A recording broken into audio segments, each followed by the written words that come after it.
Forge gang, Foot Clan, let's go. I'm still a hard man, let's go. Forge gang, let's go.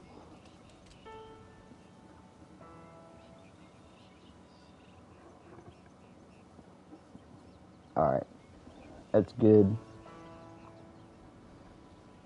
Just let me chill it out. And get my links pulled up. Just a chillin'. How's everyone doing? Taking a break from Elden Ring.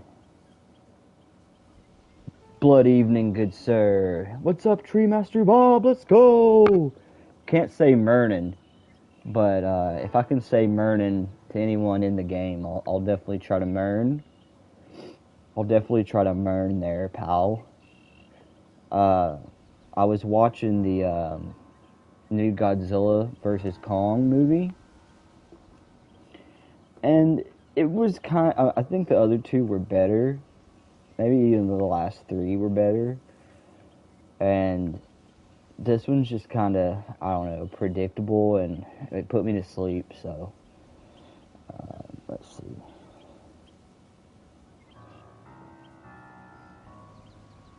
And I gotta pull up our Blood Meridian video. I got it queued up on chapter 16.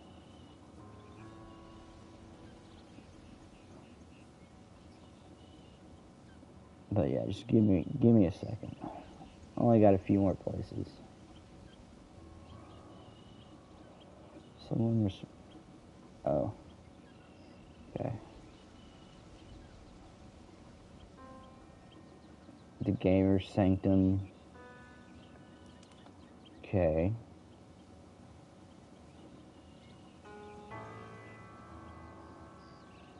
I like how it's just like scenery. Like in the other Red Dead Redemption 2. Just kind of carried that over, I guess.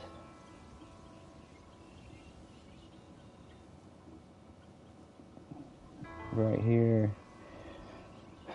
Jim came back to expose Boogie for grifting with a fake cancer scam.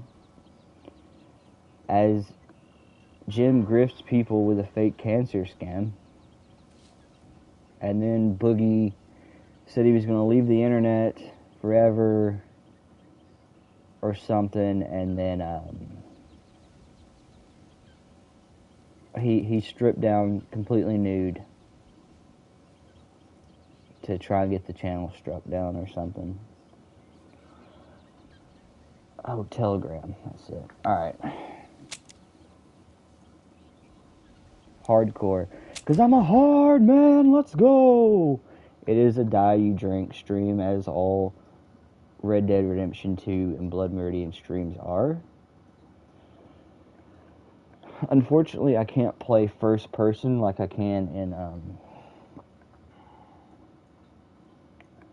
in Red Dead Redemption 2.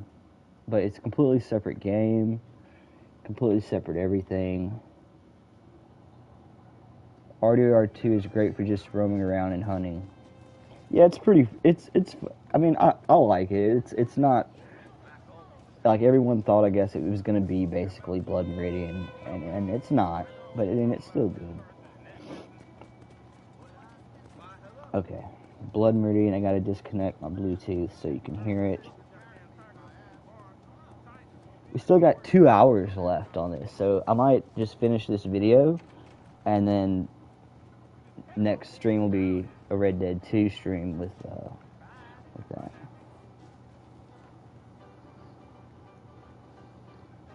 Chapter 16, right? Chapter 16. Alright, there we go. The Santa Cruz Valley. San Bernardino. I don't know what I'm supposed to do. Tumakakari. The Mission. A Hermit. Tubak. The Lost Scouts. San Javier del I gotta remember how to play. The Presidio of Tucson. Scavengers. Boogie being a The fat, Chiricahuas. miserable, terrible person A risk. ain't new. When someone is more fat, that person, that tends to happen. The encounter. Mangas, Colorado. Lieutenant Couts. Recruiting in the plaza. Okay. A wild man. Wow, Murder man. of Owens. In the cantina. Mr. Bell is examined. The judge on evidence. Dog freaks. Evidence. A fandango. Like the Judge evidence and of the meteorite. Ricada. It was colder yet in the morning when they rode out. There was no one in the streets, and there were no tracks in the new snow. There's At the Irish. edge of town, they saw where wolves had crossed the road. They rode out by a small river, skim ice, a frozen marsh where ducks walked up and back, muttering. Crazy That Seth afternoon, guy. they traversed a lush valley where the dead winter grass reached to the horses' bellies. I guess we'll go see Seth. Empty fields where the crops had Or rotted, fucking and Nigel. orchards of apple and quince and pomegranate Benedict where the Point. fruit had Alright. dried and fallen to the ground. They found deer yarded up in the meadows, and the tracks of cattle. And that night, as they sat about their fire, roasting the ribs and haunches of a young doe, they could hear the lowing of bulls in the dark. The following day, they rode past the ruins of the old hacienda at San Bernardino. Can you go faster, On man? that range, they saw wild bulls so old that they bore Spanish brands on their hips. And several of these animals charged the little company and were shot down and left on the ground. Until one came out of a stand of acacia in a wash Alright, this is and fucking buried its skip. horns to the boss in the ribs of a horse ridden by Yeah, I need to James sleep. Miller. Need to go He to lifted bed. his foot out of the near stirrup when he saw it coming, and the impact all but jarred him from the saddle. The horse screamed and kicked, but the bull had planted its feet, and it lifted the animal rider and all clear of the ground before Miller could get his pistol free. And when he put the muzzle to the bull's forehead and fired, and the whole grotesque assembly collapsed, he stepped clear of the wreckage and walked off in disgust, with the smoking gun dangling in his hand. The horse was struggling to rise, and he went back and shot Get it, off the fucking put the gun in horse, his belt, bro. and commenced to unbuckle the girth straps. The girth. The horse was lying square atop the dead bull, and it took him some tugging to get the saddle free. I don't even understand what happened. Why he The shot a other bull in the riders had head. stopped to watch, and someone hazed forward the last spare horse out of the remuda. But other than that, they offered him no help. They rode on, following the course of the Santa Cruz up through stands of immense river-bottom cottonwoods. They didn't cut the sign of the Apache again, and they found no trace of the missing scouts. The following day, they passed the old mission at San Jose de Tumacacari, and the judge rode off to look at the church, which stood about a mile off the track. He'd given a short disposition on the history and architecture of the mission, and those who heard it would not believe that he had never been there. 3 of the party rode with him, and Glanton watched them go with dark misgiving. He and the others rode on a short distance, and then he halted and turned back. Oh, there's a little armadillo. The old church was in ruins, and the doors stood open to the high-walled enclosure. When Glanton and his men rode through the crumbling portal, 4 horses stood riderless in the empty compound among the dead fruit trees and grapevines. Glanton rode with his rifle Got him. right before him, the butt plate on his thigh. His dog heeled to the horse, and they approached cautiously the sagging walls of the church.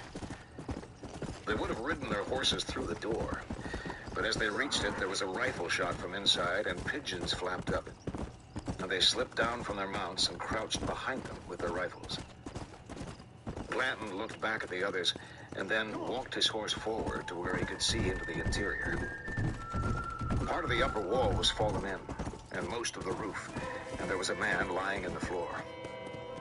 Glanton led the horse into the sacristy and stood looking down with the others. The man in the floor was dying, and he was dressed altogether in homemade There he clothes of is. sheep hide, even to boots and a strange cap. They turned him over on the cracked To clay do these tiles, purples and his jaw after moved, Seth. and a bloody spittle formed along his lower lip. His eyes were dull, and there was fear in them, and there was something else.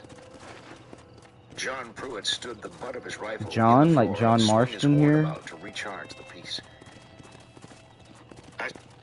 Alright.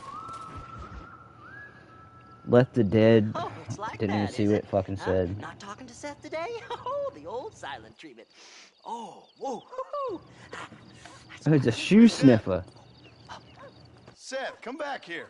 Oh, hey, partner. I was just looking for you. Looking for me. What? Over there? How you doing? I'm good. Well, see you later, partner. Where you going, partner? Nowhere. Okay. Nowhere wouldn't happen to be where that thing you're looking for is kept, would it? No, sir. No, sir. Come on, partner. Okay, I was just fooling. Partner, you know, the thought of that treasure does funny things to me. According to the map, it's somewhere in that big abandoned house. Go to the mansion, okay. Seen another run, he said. There's two of them. The man on the floor began to move. He had one arm lying in his groin, and he moved it slightly and pointed at them, or at the height from which he had fallen, Whoa. or to his destination in eternity. They did not know. Then he died. Did you see these fellers? Glenn looked Dubious about as the they room. look, I'm bigger than most. Meeting Shaggy Where did IRL. this son of a bitch come from? Mister, they're gonna take my treasure. Pruitt nodded toward the Shaggy did a He's up yonder. 4th of July stream, I but don't know I what haven't he watched was. it yet. Still don't. Don't know what he's up to. Oh, actually, I have heard something. Shaggy's trying to bring back a show with Toxic called like Internet Toxicity or something. That was your own fault. It's doomed to fail, as all things. Oh, what the hell? As all things that Shaggy does fails. But yeah, he's trying to bring back some show to do with Toxic. With the help of Dark Ninja, I think, which is very bizarre. Jesus, what? He's back on YouTube. Yeah, he posted a live, I think the 4th of July. But I didn't watch it yet. Oh! Just shot him in the hand. Bastard. I'll bed you all down. Out of there. Glanton looked at the judge. I think he was an imbecile, the judge said. Glanton led his horse through the church and out by a small door in the nave into the yard. He likes him better dead. It does sound like Shaggy. Jackson prodded him forward with the barrel of his rifle. A small, thin man, not young. The one they killed was his brother. They had jumped ship on the coast long ago and made their way to his place. He was terrified, and he spoke no English and little Spanish. The judge spoke to him in German. They had been here for years. Shut up. The brother had his wits stolen in this place. And the man now before them in his hides and his peculiar moods was not altogether sane. They left him there. As they rode out, he was trotting up and back in the yard, calling out. What's his channel name? I'll check it in 1 second for you there, Tree Master.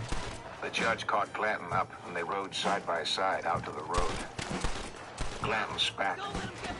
Archer shot that one, too. Oh, shit. The judge smiled. I don't like to see white men that way, Glanton said. Base? Dutch or whatever. I don't like to see it. They rode north along the river trace. The woods were bare, and the leaves on the ground clutched little scales of ice, and the mottled and bony limbs of the cottonwoods were stark and heavy against the quilted desert sky. In the evening, they passed through Tubac, abandoned. Wheat dead in the winter fields, and grass growing in the street. Where's this guy at? There was a blind man on a stoop watching the plaza. And as they passed, he raised his head to listen. Oh, come on. They rode out onto the desert to camp. There was no wind, and the silence out there was greatly favored by every kind of fugitive, as was the open country itself, and no mountains close at hand for enemies to flank themselves against. They were caught up and saddled in the morning before light, all riding together, their arms at the ready. Each man scanned the terrain, and the movements of the least of creatures were logged into their collective cognizance, until they were federated with invisible wires of What the hell? and advanced upon that landscape with a single reference. Never mind, I found it. Alright, yeah. Roadside graves. And by mid-morning, they had picked up the track of the Apaches again and Check coming the in basement. off the desert to the west and advancing before them through the loose sand of the river bottom. I think it Riders was got the down same and channel pinched up that samples he of the was coarse on. sand at the rim of the tracks and tested it between their fingers and calibrated its moisture against the sun and let it fall and looked off up the river through the naked trees. They remounted and rode on. They found the lost scouts hanging head downward from the limbs of a fire-blacked palisade. Oh, I shot that They guy were right in the skewered to the dick. cords of their heels with sharpened shovels of green wood. They hung gray and naked above the dead ashes of coals where they'd been roasted until their heads had charred and the brains bubbled in their skulls. Oh, shit. Sang from their nose holes. Their tongues were drawn out. Them and Indians held in ain't fucking sharpened around. stakes thrust through. And they had been docked to their ears, and their torsos were sliced open with flints, the entrails hung down on their chests. Ooh. Some of the men pushed forward with their knives and cut the bodies down, and they left them there in the ashes. The two darker forms were the last of the Delawares, I hope they do an The other alien two were abduction the show men like with Toxic the did left last year. and a man from the east named Gilchrist. Among their barbarous hosts, they had met with neither favor nor discrimination, but had suffered and died impartially. better dead. They rode that night through the Freaking mission of weirdo. San Javier del Bac, the church solemn and stark in the starlight. Not a dog barked. The clusters of Papago huts seemed without tenant. They're gonna take my treasure. The air was cold and shut up. clear, and the country there and beyond lay in a darkness not lighted by so much as an owl. Dude, that dude just took a shotgun to the chest. Roar behind them and passed overhead and vanished silently in the void. Really starting to get my goat. At dawn, on the outskirts of the Presidio of Tucson, they passed the ruins of several haciendas. They passed more roadside markers where people had been murdered. Don't let them get my treasure, mister. Out on the plains stood a small estancia, where the buildings were still smoking. Look ahead. And along the segments of the fence, constructed from the bones of cactus, sat vultures, shoulder to shoulder, facing east to the promised sun, lifting one foot and then the other, and holding out their wings like crooks. No, what the They saw hell? the bones of pigs that had died in a clay-walled lot, and they saw a wolf in a melon patch. What the fuck, dude? Crouched between his thin elbows and watched them as they passed. Mister. The town lay on the plain to the north, in a thin line of pale walls, and they grouped their horses along a low escort of gravel and surveyed it and the country, Let me see. and the naked ranges of mountains beyond. Finally, I see the light at the end of this very long, long tunnel. Seth's gonna be rich after all these years. Oh, It's silk sheets Seth. and Parisian Shaggy. whores from now Seth on, Shaggy. mister.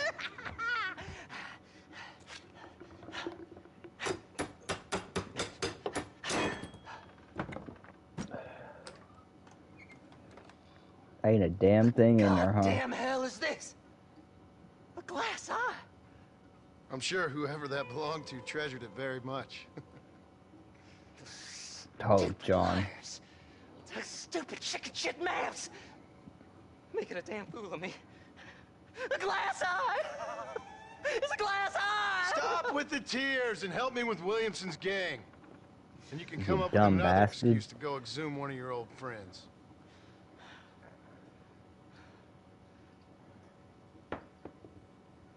Hunting dead man's treasure ain't done me no favors. Sure. Sure. Very profound. I'm ready for the living. Surreal, lucid I'll moment see you there. and Mr. West Dickens over at Fort Mercer when you gentlemen is ready.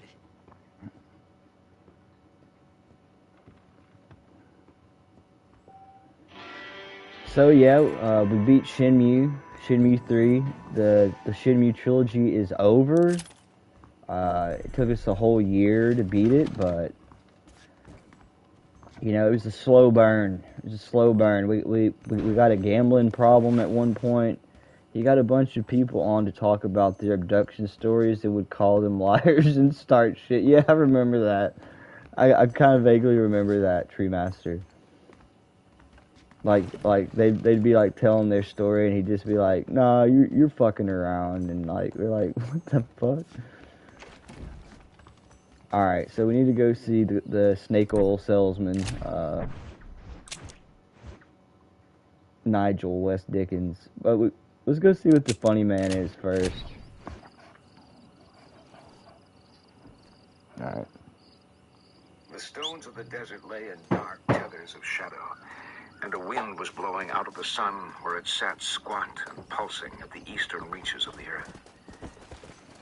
They chucked up their horses and sallied out onto the flat, as did the Apache track before them, 2 days old and 100 riders strong. The Apaches They weren't rode fucking with their around with rifles those on their knees, scouts. fanned out and riding abreast. The desert sunrise flared over the ground before them, and ringdoves rose out of the chaparral by ones and by pairs, and whistled away with thin calls.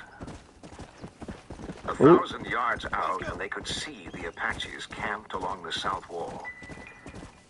Their animals were grazing among the willows in the periodic river basin to the west of the town, and what seemed to be rocks or debris under the wall was the sordid collection of lean-tos and wickiups thrown up with poles and hides and wagon sheets. They rode on. A few dogs had begun to bark. Glanton's dog was quartering back and forth nervously, and a deputation of riders. The gang set hideout off from is the camp. deserted. Okay. They were Chiricahuas, 25 of them. Even with the sun up, it was not above freezing, and yet they sat their horses half naked, naught but boots and breechclouts, and the plumed hide helmets they wore. Stone Age savages daubed with clay paints and obscure charges, greasy, stinking. The paint on the horses pale under the dust, and the horses prancing and blowing cold. They carried lances and bows, and a few had muskets. He's got good They had visual long black wording. hair and dead black eyes that cut among the riders, studying their arms, the sclera bloodshot and opaque. None spoke even to another, and they shouldered their horses through the party in a sort of ritual movement, as if certain points of ground must be trod in a certain sequence, as in a child's game, yet with some terrible forfeit at hand. The leader of these jackal warriors was a small, dark man in cast-off Mexican military attire, and he carried a sword, and he carried in a torn and gaudy baldric one of the Whitneyville Colts that had belonged to the scouts. He sat his horse before Glanton and assessed the position of the other riders, and then asked in good Spanish where were they bound. He'd no sooner spoken than Glanton's horse He's further laid its jaw down? forward and seized the man's The horse hell? by the ear. Blood flew. The horse screamed and reared, and the Apache struggled to keep his seat and drew his sword, and found himself staring into the black lemniscate that was the paired bores of Glanton's double rifle. Lemniscate? What Glanton the hell slapped the is muzzle of his that? horse twice hard, and it tossed its head with one eye blinking and blood dripping from its mouth. The Apache wrenched his pony's head around, and when Glanton spun to look at his men, he found them frozen in deadlock with the savages. They and their arms wired into a construction, taut and fragile, as those puzzles wherein the placement of each piece is predicated upon every other. And they in turn, so that none can move for bringing down the structure entire. The leader was the first to speak. He gestured at the bloodied ear of his mount and spoke angrily in Apache, his dark eyes avoiding Glanton. The judge pushed his horse forward. "Vaya tranquilo," he said. "Un accidente, nada más." Dude, the judge can speak like Spanish, German. He's like multilingual. Boy, am I glad to see you. Oh, what the hell?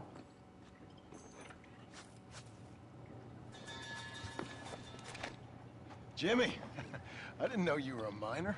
I'm not, sport. This is the first time that I've ever been underground. But I like getting a preview of being buried. It should be fun, but not funny, what? Your eastern wit is wasted on my dumb western brain, sport. Oh, don't worry, you're not missing much. I'm beginning to think that this article will be better written on a tropical island in the arms of a beautiful maiden. Interesting idea. Now, can we get out of here? Yes, please. Go on, don't worry about me. My apparent... Alright, he's hauling ass. Mire, said the Apache. Mire la oreja de mi caballo. He steadied the animal's head to show it, but it jerked loose and slung the broken ear about so that blood sprayed the riders. Horse blood, or any Just blood, smoked a that tremor ran that perilous architecture. Gave him a head start. And the ponies stood rigid and quivering in the reddened sunrise, and the desert under them hummed like a snare drum.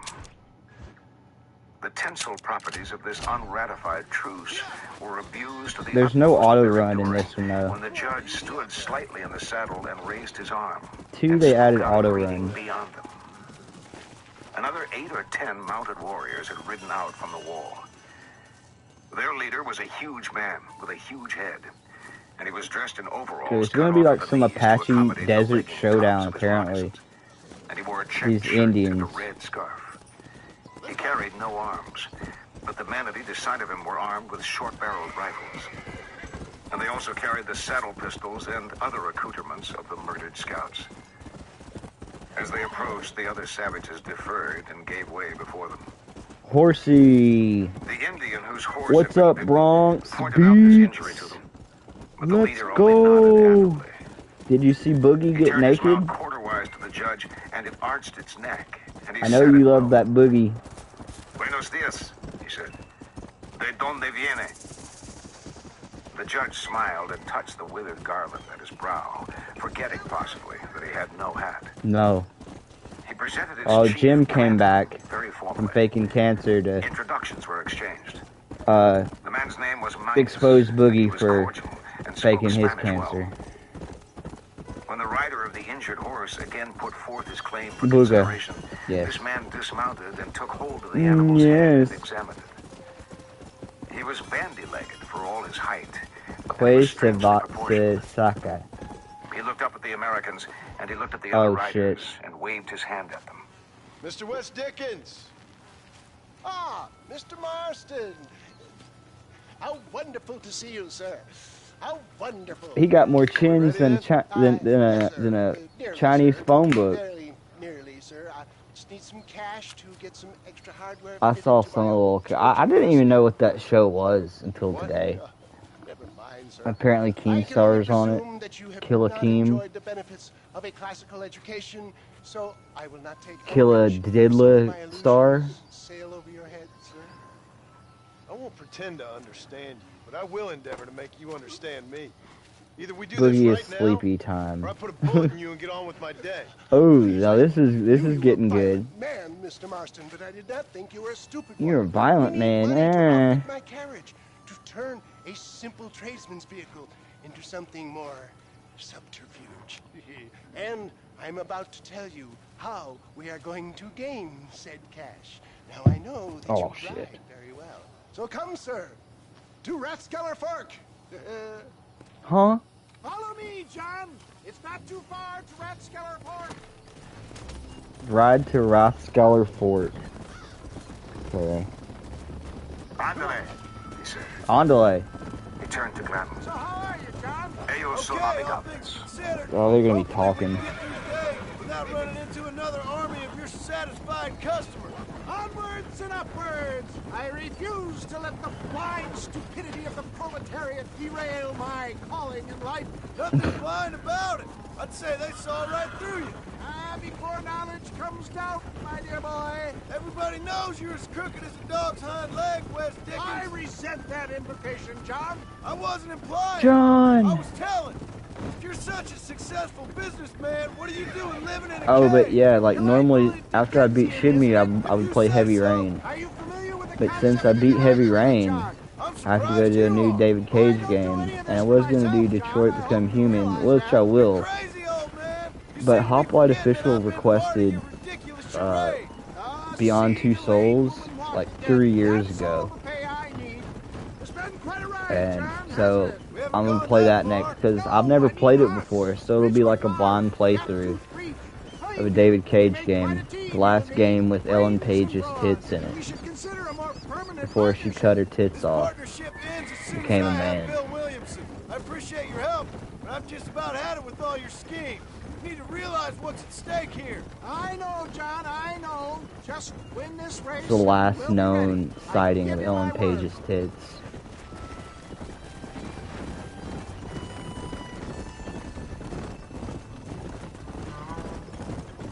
There it is, John. Rathskeller Port.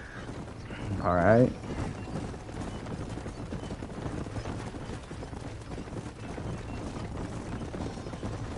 Rathskeller Fork, we're here. Is that all we gotta do? That'd be great, but I doubt it.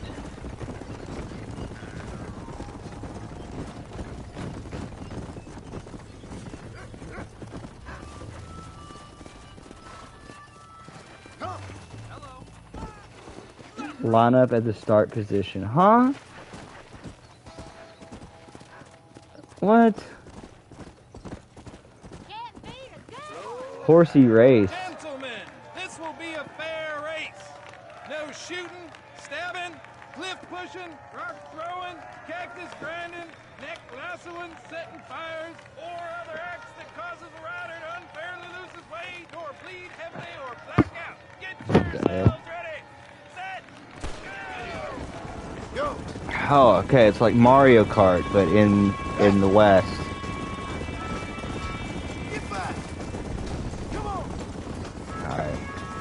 This is on hard. Remain on roads, horse trails to allow for maximum speed. I've got a need for speed. Yow! Let's go!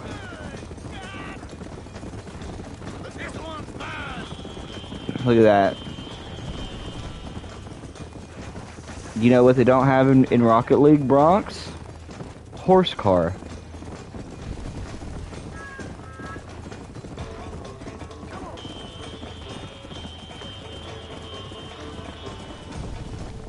First try, easy. And it's on hardcore, bro.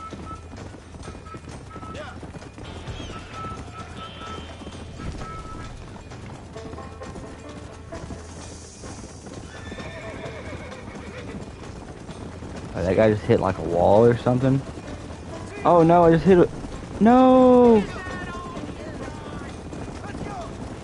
There's a horse dash in Rocket League. A horse dash? Like Rainbow Dash? Oh no. It's over. It's over for Rocket League, bros. Should be Rocket League, more like Brony League. Oh no. Oh no.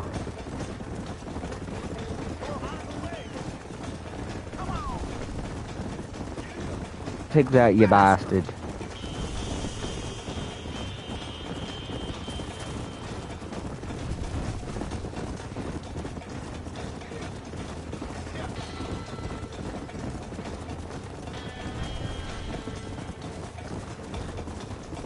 Come on, take him on the straightaway. Just smoke him on the straightaway. Oh. Of course he's hurting.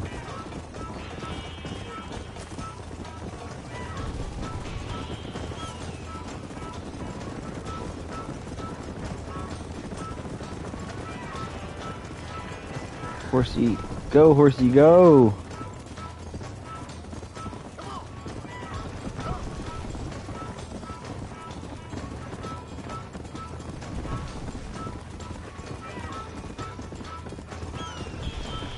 Just outpacing him now.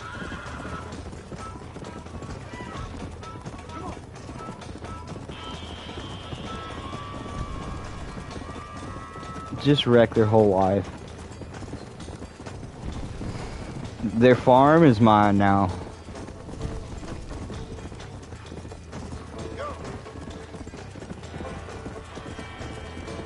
Their pueblo belongs to me. He came, he saw, he conquered. That's right. Fantastic spectacle, John. Let's take a moment to bask in the glory of our victory. Have we got enough money now? All right. Yes, once Seth and Irish have furnished their side of the bargain, I think we should be ready. Quite a team we've assembled, don't you think? A bunco, grave robber, and a drunk. How could things possibly go wrong? I'll drink to that victory.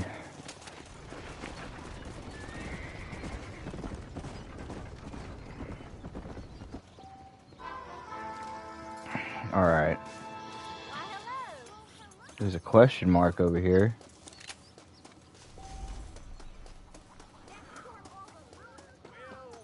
Hi there. This is Mir. This sun not as warm as it used to be. Any good at tossing horseshoes? Talk to the man. Hey, partner, I need your help. Well, what's up, partner? Good morning to No, they you. took her. They took my love. They stole Jim's heart and they took her away. What are you talking about, friend? They took my love. They took Jim's love by them gangsters. They hide out of tumbleweed. Can you help me, partner? Partner, can you help me? I doubt it. But if I head up that way, I'll see what I can do. Help a fella out, partner. Have a soul.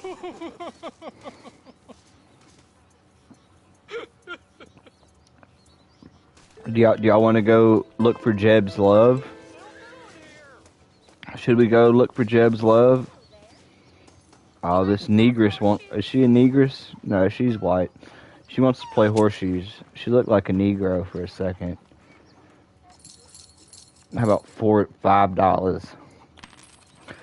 $5?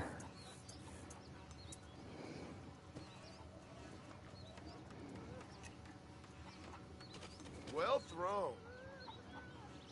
Gladys Feeney. Oh. Fuck. She got a ringer.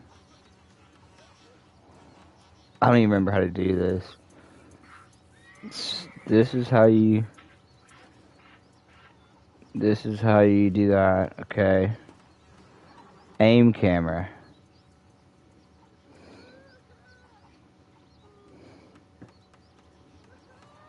Alright.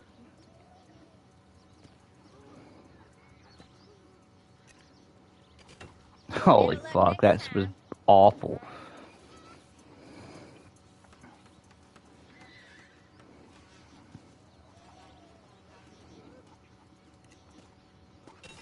Oh. Oh no, bad talk.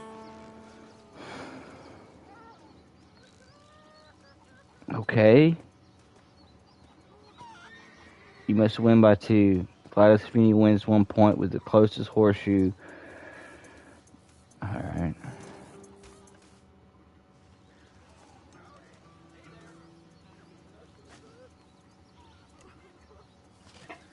Not bad. I'm gonna get the closest horseshoe next, Gladys.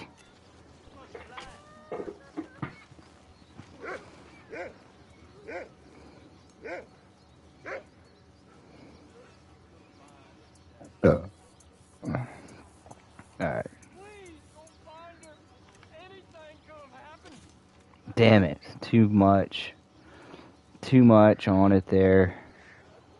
Whoa, this damn buzzard just flying by me. Dude, I had a bird fly at me. Oh, fuck this. Fuck you, Gladys. I'm just gonna take the L on that. Alright. I had like a hummingbird or something fly at me earlier today. It's crazy. California? Who are you to judge? Like, it flew directly at me. California, and who are you to judge? Oh, that's the tumbleweed guy. Let's go here.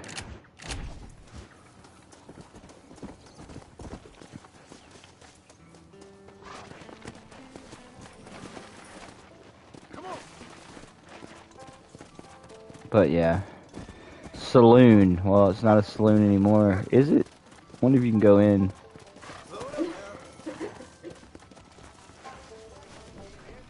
Oh shit, you can. That's dope. Hello there. What's your problem, Parker? Oh. Why don't you watch your fucking mouth there, punk? Alright. Fuck you, Gladys, bitch.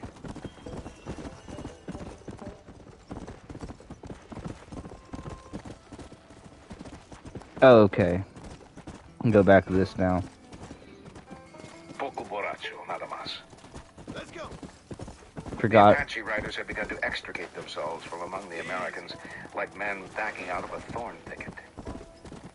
The Americans stood their rifles upright, and Mangus led the injured horse forward and turned its head up, containing the animal solely with his hands, with a white eye rolling crazily. After some discussion, it became plain that whatever the assessment of damage levied, there was no specie acceptable by way of payment other than whiskey. Glanton spat and eyed the man. "No eye whiskey," he said. No, I whiskey. Silence fell. The Apaches looked from one to the other. They looked at the saddle wallets and canteens and gourds. "Como?" said Mangus. "No eye whiskey," said Glanton. Mangus let go of the rough hide headstall of the horse. His men watched him. Sam Odessa. You still out here? How's it going? Hey, Mr. Manchin, isn't it? Yeah. How you doing? Mansion. I kind of like that. Mr. Mansion. You all right out here? Yeah. You ain't too much closer to California. Yeah, I found the coach wasn't so much to my liking. It was a little bit slow, a little bit predictable, a touch mundane. But these cacti are quite palatable. I hope they are. What the hell? Hey, listen. You need to find yourself a horse if you're gonna head west. You know, a horse is a very noble creature. Did you ever hear the tale of the horse who could? This is like toxic in the desert. Sums better than any school child. I think I missed that one. See, if I had a trusty steed like that who could take me to the shining sea. Sam, listen. California's in the west. Just follow the setting sun. It ain't that complicated. All right? You take care of yourself. Setting sun. Uh. No need to check on me, friend. I'm on my way to California right now. Okay. Sam's on his way to California. Sam B? Maybe it was Sam B. Rare Sam B. He looked toward the walled town and he looked at the Cameo. judge. "No whiskey," he said. "No whiskey." No buggin' whiskey, nigga. His among the clouded faces seemed unperturbed. He looked over the Americans, their gear. In truth, they did not look like men who might have whiskey they hadn't drunk. The judge and Glanton sat their mounts and offered nothing further in the way of parley. "Hay whiskey in Tucson," said Marcus. "Sin duda," said the judge. "Y soldados también." The hell y'all doing? Just sitting in the He put path? forward his horse, his rifle in one hand and the reins in the other. Glanton moved. The horse behind him shifted into motion. Then Glanton stopped. "Tiene oro?" he said. "Sí." "Cuánto?" "Bastante." Glanton looked at the judge, then at Mangus again. "Bueno," he said. "Tres días, aquí. Un barril de whiskey." "Un barril." "Un barril." Un barrio. He nudged the pony and the Apaches gave way, and Glanton and the judge and those who followed rode single file toward the gates of the squalid mud town that sat burning in a winter sunrise on the plain. The lieutenant in charge of the little garrison was named Coates. He had been to the coast with Major Graham's command and returned here 4 days ago to find the town under an informal investment by the Apaches. They were drunk on Tisween they'd brewed. And there had been Tisween. shooting in the night 2 nights running. You looking for me, mister? Sure. Such a sweet sugar. What you doing here, mister? I've come for you. A mercy mission. Your poor wretch of a man lost his mind. Seen him at Raskeller Fort. My man? My man's dead. Lawman shot him about a month ago. Shot him in the back, coming out of a cat house. Gave sells medals.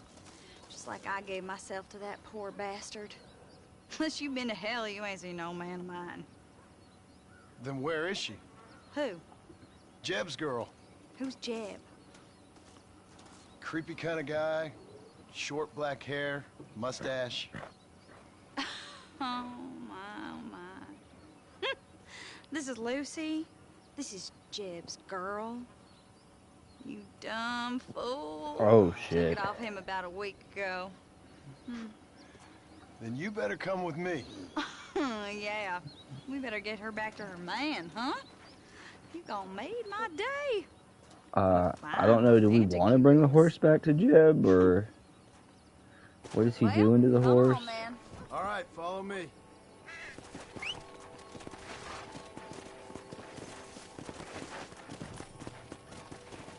Let's go. Lead the woman back to Raskeller Fort. Okay, I don't even remember where that is. Okay, it's right here. You should have seen the look on your face, mister. I bet you thought you was being a real hero. I should never have listened to that crazy fool. Mercy mission. Ha! So did Jeb offer you some kind of reward for this? No, miss. I was just helping him out. Well, ain't you the sweetest thing? I'm just like you. A real sweetheart. Prisoner. Dropping the Riz. And an incessant clamor for whiskey. Mister, didn't Jeb strike Damn it, you as woman. being kind of funny? Most people out here strike me as being kind of funny. But Jeb, he's a special type of funny, I'd say. I'm inclined to agree with you, miss. He got you good, mister. I'm glad you find it so amusing. Nah, he just seems like a retarded guy who needed help. Like, I don't understand. Hey there, Lucy. You decided to go back to your special man? Miss, are you speaking of that horse? Well, Jeb sees something in her, doesn't he? You think he's gonna have flowers waiting for her? There's some things I'd rather not think about. Mister, I gotta thank you. I'm gonna remember this one for a long time. Is this? It's not Sadie from 2, but she acts a lot like her. Slow up.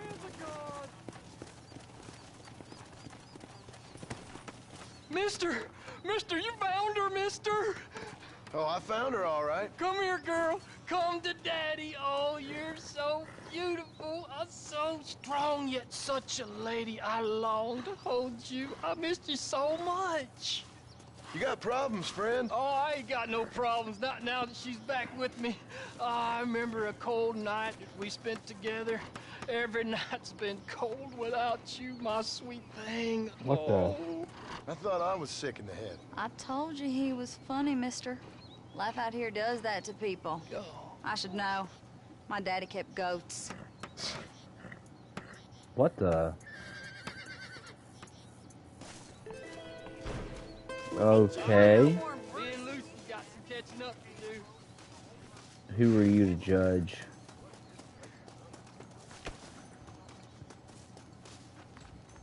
What the hell is this? Treasure Hunter Gang. Property destruction at Repentance Rock. $20 alive, $10 dead. I'll take it. Repentance Rock. The target was last seen near Repentance Rock.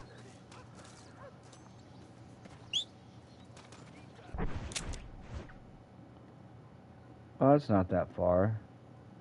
Harlan Forbes. We'll try to go get Harlan Forbes here. We'll try to take him alive. But if not, well, we're just gonna fucking shoot him.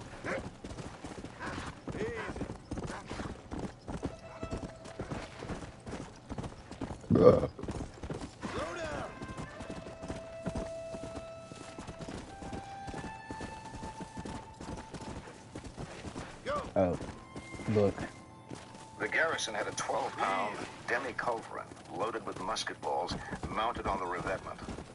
And Couch expected the savages would withdraw when they could get nothing more to drink. He was very formal, and he addressed Glanton as captain. None of the tattered partisans had even dismounted. They looked about at the bleak and ruinous town. A blindfolded burro tethered to a pole was turning a pug mill, circling endlessly, the wooden mill shaft creaking in its blocks. Chickens and smaller birds were scratching at the base of the mill. The pole was a good 4 feet off the ground, yet the birds were squatted each time it passed overhead. Oh, shit. In the dust of the plaza lay a number of men apparently asleep. Whoops. Indian, Mexican. Some covered with blankets and some not. Oh, shit. At the far end of the square, I didn't mean to kill her. Oh, well. Dark about its base. $40. What the fuck? The lieutenant I was trying to save her, man. Glanton pushed back his hat and looked That's down from his fucked up. horse. Where in this puke hole can a man get a drink? He said. It was the first word any of them had spoken. Couch looked them over. Haggard and If posse is located, they arrest you, kill you unless you can lose pores in them. their skin deeply grimed with gun black, where they'd washed the bores of their weapons. Even the horses looked alien to any he'd ever seen. Expect more lawmen to track you down until you pay your debt to society. Save for their guns and buckles and a few pieces of metal in the harness of the animals, there was nothing about these arrivals to suggest even the discovery of the wheel. Whoa. There are several places, said the lieutenant. None open yet, though, I'm afraid. They're fixing to get that way, said Glanton. He nudged the horse. Oh, maybe I did help her. Maybe I didn't saved her speak again, from getting and none of the others had spoken at all. murdered by As wolves. they crossed the plaza, a few vagrants raised their heads up out of their blankets and looked after them. The bar they entered was a square mud room, and the proprietor set about serving them in his underwear. What? They sat on a bench at a wooden table in the gloom, drinking sullenly. Where you all from? Said the proprietor. That's him. The judge went out to see if they could recruit any men from the rabble posing in the dust of the square. Some of them were sitting, squinting in the sun. A man with Get a close bowie to knife him, was hog offering time. cut I am blades close to to him. anyone at a wager to see who had the better steel. The judge What do you went along mean? with his smile. Captain, what all you got in them saddle grips? Ow, ow. He and the judge carried their valises across their shoulders. The man who'd spoken was propped against a post with one knee drawn up to support his elbow. There we go. These bags? Whoa. Oh, now that's bullshit. These here bags are full of gold and silver, said Glanton. For they were. The idler grinned and spat. That's why he's wanting to go to California, said another. Whoa. Account of his done got a satchel Sam? full of gold now. The judge smiled benignly at the wastrels. You're liable to take a chill out here, he said. Who's for the gold fields now? One man rose and took a What few the steps hell? away and began to piss in the street. Maybe the wild man will go with you, called another. Him and Cloyce will make you good hands. They've been trying to go for long enough. Let's see, where can I go pay my bounty Glanton and the at? judge I'm gonna sought pay them it out. here. A rude tent thrown up out of an old tarp. A sign that said, "See the wild man, 2 bits." 1 count of They passed murder. behind a wagon sheet where within a crude cage of Palo Verde poles crouched a naked imbecile. The floor of the cage was littered Damn with it, I have filth and $5 trodden food, left. and flies That clambered fucking about sucks everywhere. ass. The idiot was small and misshapen, and his face was smeared with feces, and he sat What the peering at them hell? with dull hostility, silently chewing a turd. This The owner came from the rear, shaking his head at them. There ain't nobody allowed in here. We ain't open. nigga's eating Glenn turds. looked about the wretched enclosure. The tent smelled of oil and smoke and excrement. The judge squatted to study the imbecile. Is that thing yours? Glanton said. Yes, he is. Glanton spat.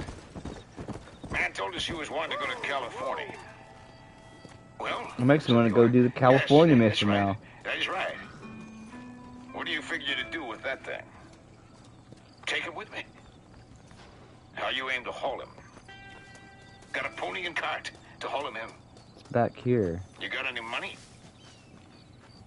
The judge raised up. This is Captain Glanton, he said. He's leading an expedition to California. He's willing to take a few passengers under the protection of his company. Hello there. What brings a fine specimen like yourself to my humble establishment? Establishment? This place looks like a schoolhouse.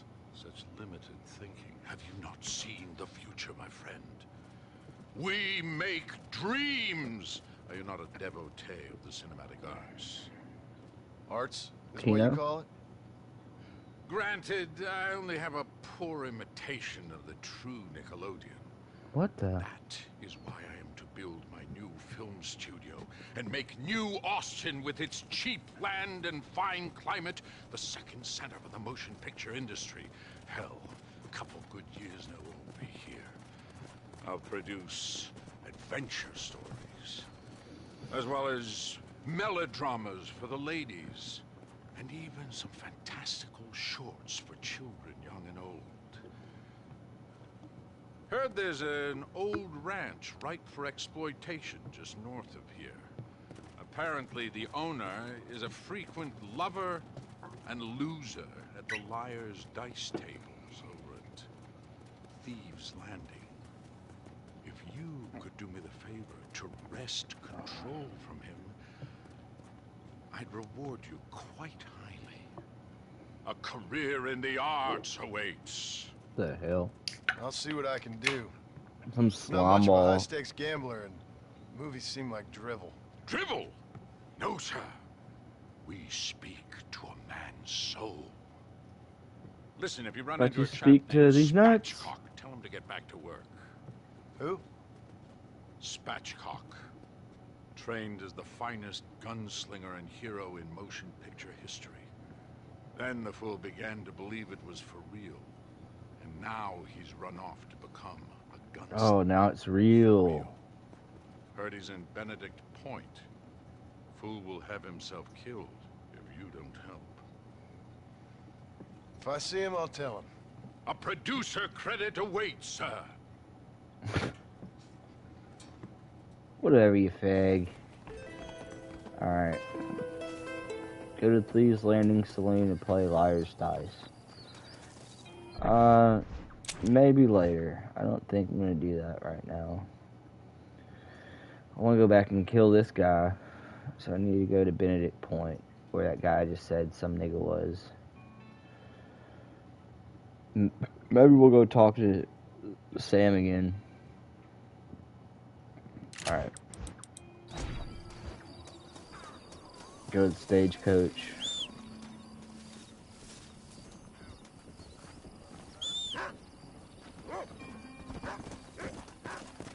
There, now lawmen are not gonna hunt me down, so that's good.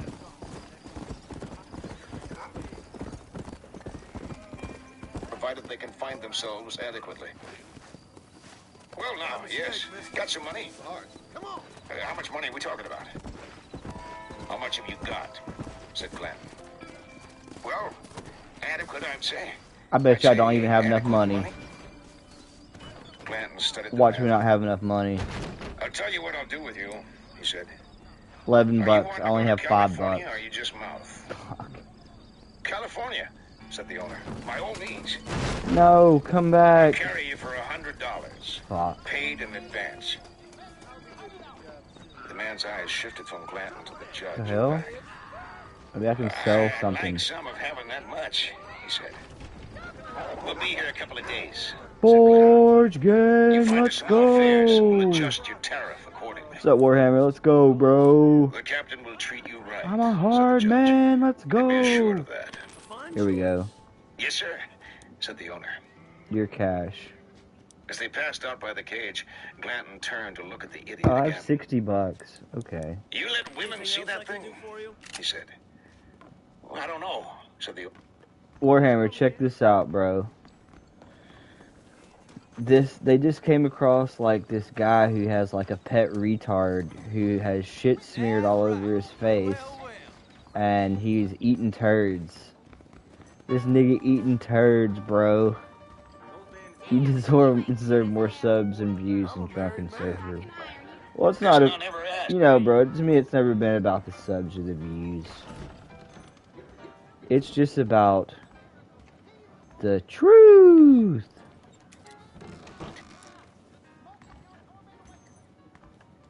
By noon, the company had moved on to an eating house. There were 3 or 4 men inside when they entered, and they got up and left. There was a mud oven in the lot behind the building. Mud oven. And the bed of a wrecked wagon with a few pots and a kettle on it. An old woman in a gray shawl was cutting up beef ribs with an axe while 2 dogs sat watching. A tall, thin man in a blood-stained apron entered the room from the rear and looked them over. Easy, partner. He leaned and placed both hands on the table before them. Gentlemen, he said, we don't mind Mexican mud ovens. color. It's true. Do it. What the We asked hell? for him to sit over here at this other table there. Right Typical over here. life in Mexico. I'm trying to He get the stepped back and held out one stagecoach to hand in a respawn. strange gesture of hospice. Elaine Miller? His guests looked at one Look at another. this guy. What the hell is he talking You in the wrong saloon, boy. Just right over here. You in the wrong saloon, son. Toadvine looked down the table to where Jackson sat. Several looked toward Glenn. His hands were at rest on the board in front of him, and his head was slightly bent like a man at grace. The judge sat smiling, his arms crossed. They were all slightly drunk. He thinks we're niggers. What They the? sat in silence. The old woman in the court had commenced wailing some dolorous air. They think we're niggers. I think the NSA sent a signal to your brain as part of the conspiracy of sleep stalking me for the Five Eyes Nation, causing you to sin. Oh, fuck. Maybe, bro. He said. Name's Owens. I own this place. Like, I heard this guy talking about that documentary on, like, a wrestling podcast. So I was like, I'll go check it out. That sounds kind of interesting. The Tupac of the Middle East or whatever. I mean, that's kind of, what the, okay. Get your ass over here. What?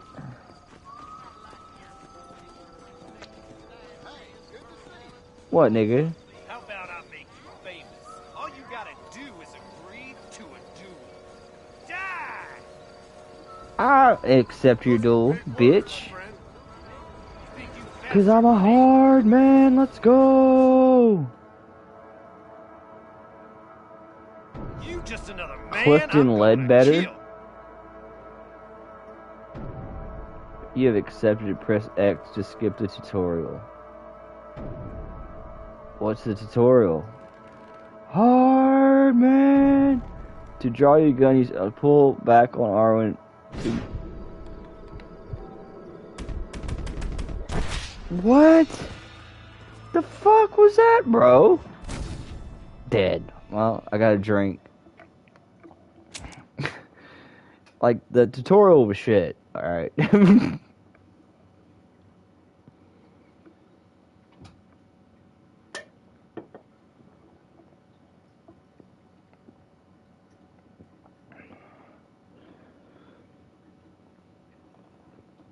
And bro, like, did you know? I found this out through that documentary. Was that like the Sikh religion, like they can bring you to court and shit. It's pretty crazy. But look, what I'm gonna do, I'm gonna go grab a smoke real quick. I'm gonna take this stagecoach, and I'm gonna let it ride, and I'll be right back. We're going to Benedict Point. I'll keep the book going. Mr. Owens, if you was anything at all other than a goddamn fool, you could take one look at these here men and know for a stone fact there ain't a one of them gonna get up from where they're at to go set somewhere else. Oh, fuck. I can't serve you. Well, you suit yourself about that. Ask her what she's got, Tommy. Harlan was sitting at the end of the table, and he leaned out and called to the old woman at her pots and asked her in Spanish what she had to eat. She looked toward the house. Huesos, she said. Huesos, said Harlan. Tell her to bring 'em, Tommy. She won't bring you nothing without I tell her to. I own this place. Harlan was calling out the open door. I know for a fact that man yonder's a nigger, said Owens. Jackson looked up at him. Brown turned toward the owner. Have you got a gun? He said. A gun? A gun. Have you got a gun? Not on me, I ain't. Brown pulled a small 5-shot Colt from his belt and pitched it to him. He caught it and stood holding it uncertainly. You got one now. Now shoot the nigger. Wait a goddamn minute, said Owens. Shoot him, said Brown. Jackson had risen, and he pulled one of the big pistols from his belt. Owens pointed the pistol at him. You put that down, he said. You better forget about giving orders and shoot the son of a bitch. Put it down. Goddamn, man. Tell him to put it down. Shoot him. He cocked the pistol. Jackson fired. He simply passed his left hand over the top of the revolver he was holding in a gesture brief as flint spark and tripped the hammer. The big pistol jumped, and a double handful of Owens's brains went out the back of his skull and plopped in the floor behind him. He sank without a sound and lay crumpled up with his face in the floor and one eye open and the blood welling up out of the destruction at the back of his head. Jackson sat down. Brown rose and retrieved his pistol and let the hammer back down and put it in his belt. Most terrible nigger I ever seen, he said. Find some plates, Charlie. I doubt the old lady's out there anymore. They were drinking in a cantina not 100 feet from this scene when the lieutenant and a half-dozen armed troopers entered the premises. All right, I'm back. The cantina was a single room. What happened? I heard a lot of nigger talk. On the ceiling where a chunk of sunlight fell through onto the mud floor, and figures crossing the room steered. Have I had any unusual encounters lately? Not that I can really say, bro.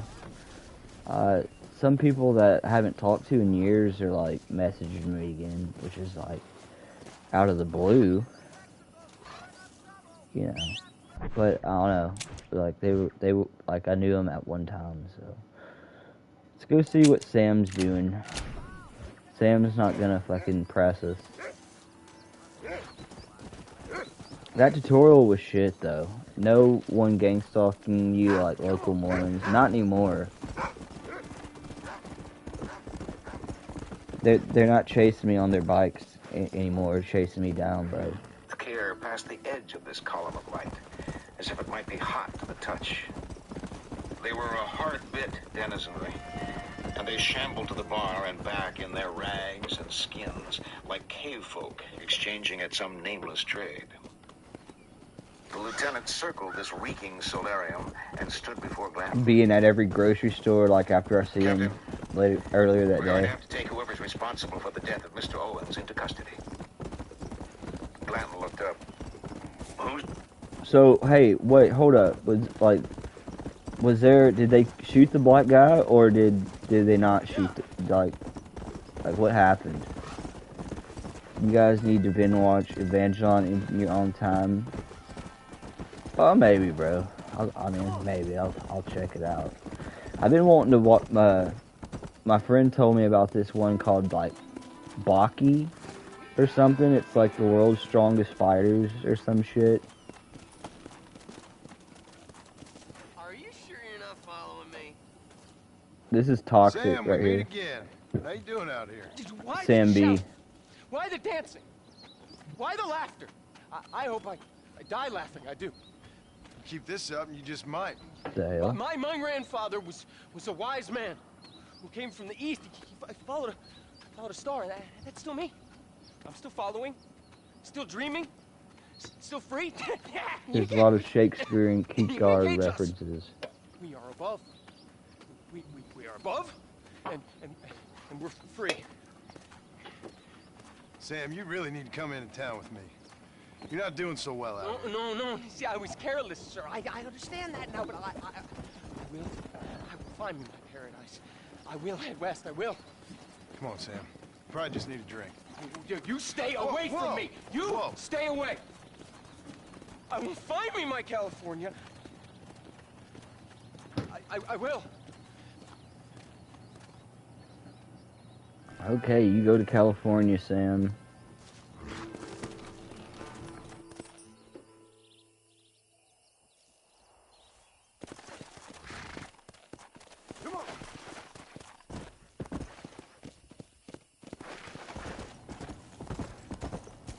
We just got a new bed, and the damn dogs like think it's their bed.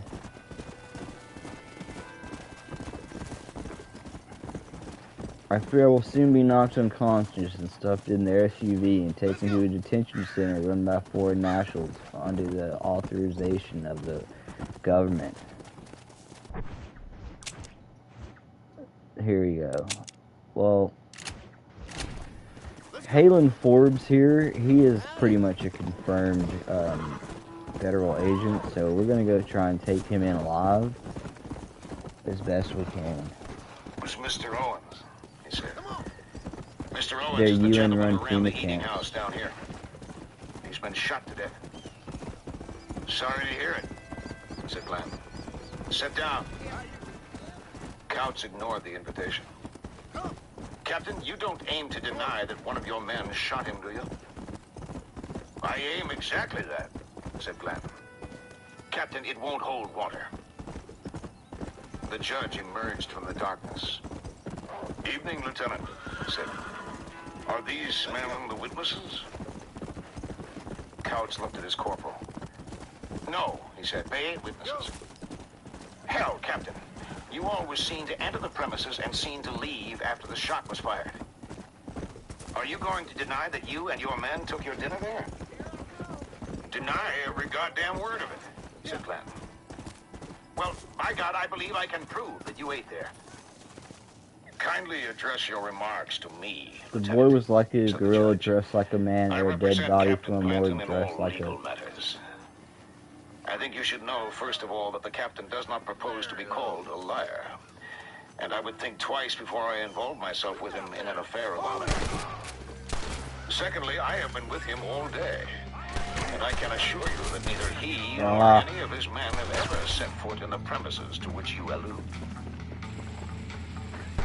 The lieutenant seemed Son of a stunned bitch, at the dude. boldness of these disclaimers. He looked from the judge to Glenn and back again. I will be damned, he said. And then he turned and pushed past the men and quit the place. Glanton tilted his chair and leaned his back to the wall.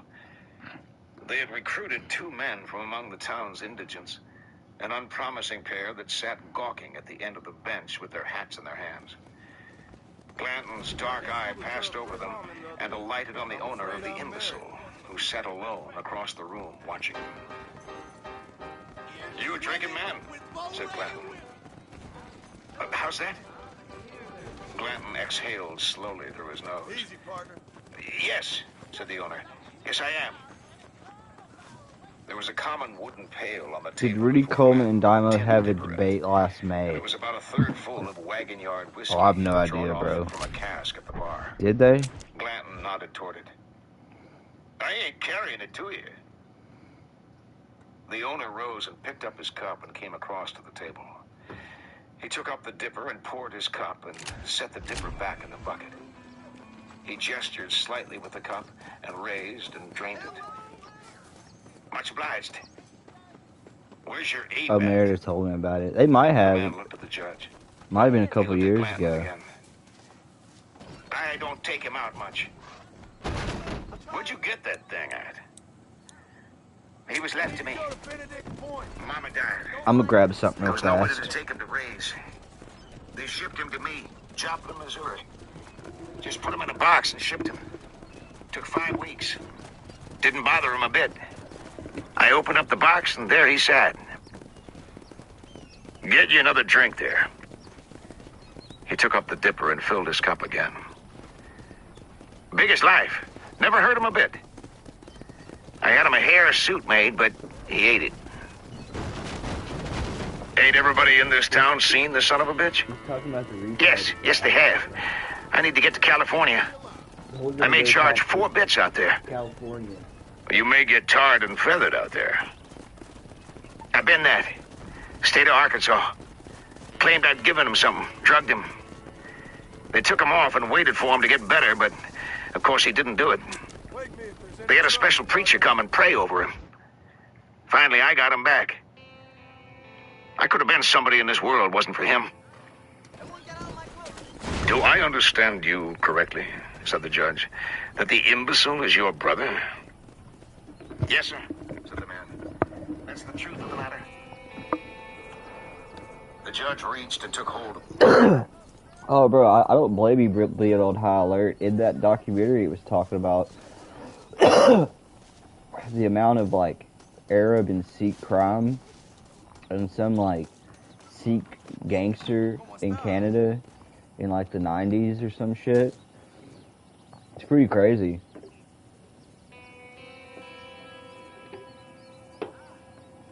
The man's head in his hands and began to explore its contours. The man's eyes darted about, and he held on to the judge's wrists. The judge had his entire head in his grip like an immense and dangerous faith healer. Alright, so look, check this out, bro. The judge knows, like, 5 different languages.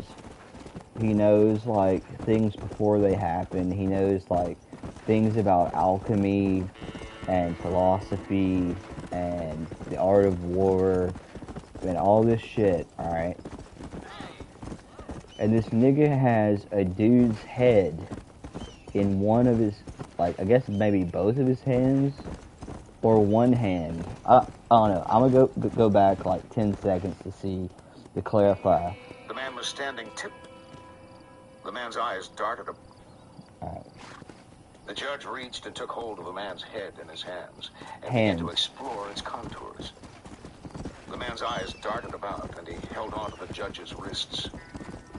The judge had his entire head in his grip like an immense and dangerous faith healer. Okay, so the judge's hands, both of his hands are around this dude's head, like crushing his head, okay? Like, how big do both of your hands have to be to go around someone's complete head? The man was standing tiptoe, as if to better accommodate him in his investigations. And when the judge let go of him, he took a step back and looked at Glanton with eyes that were white. Oh, no.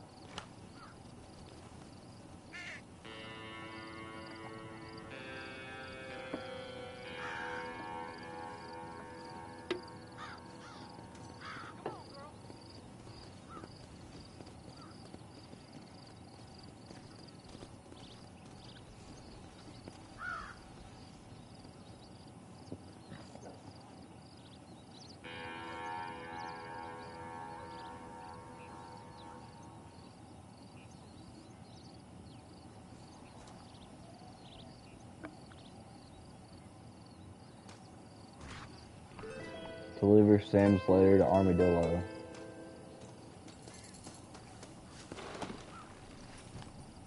Where is Armadillo at?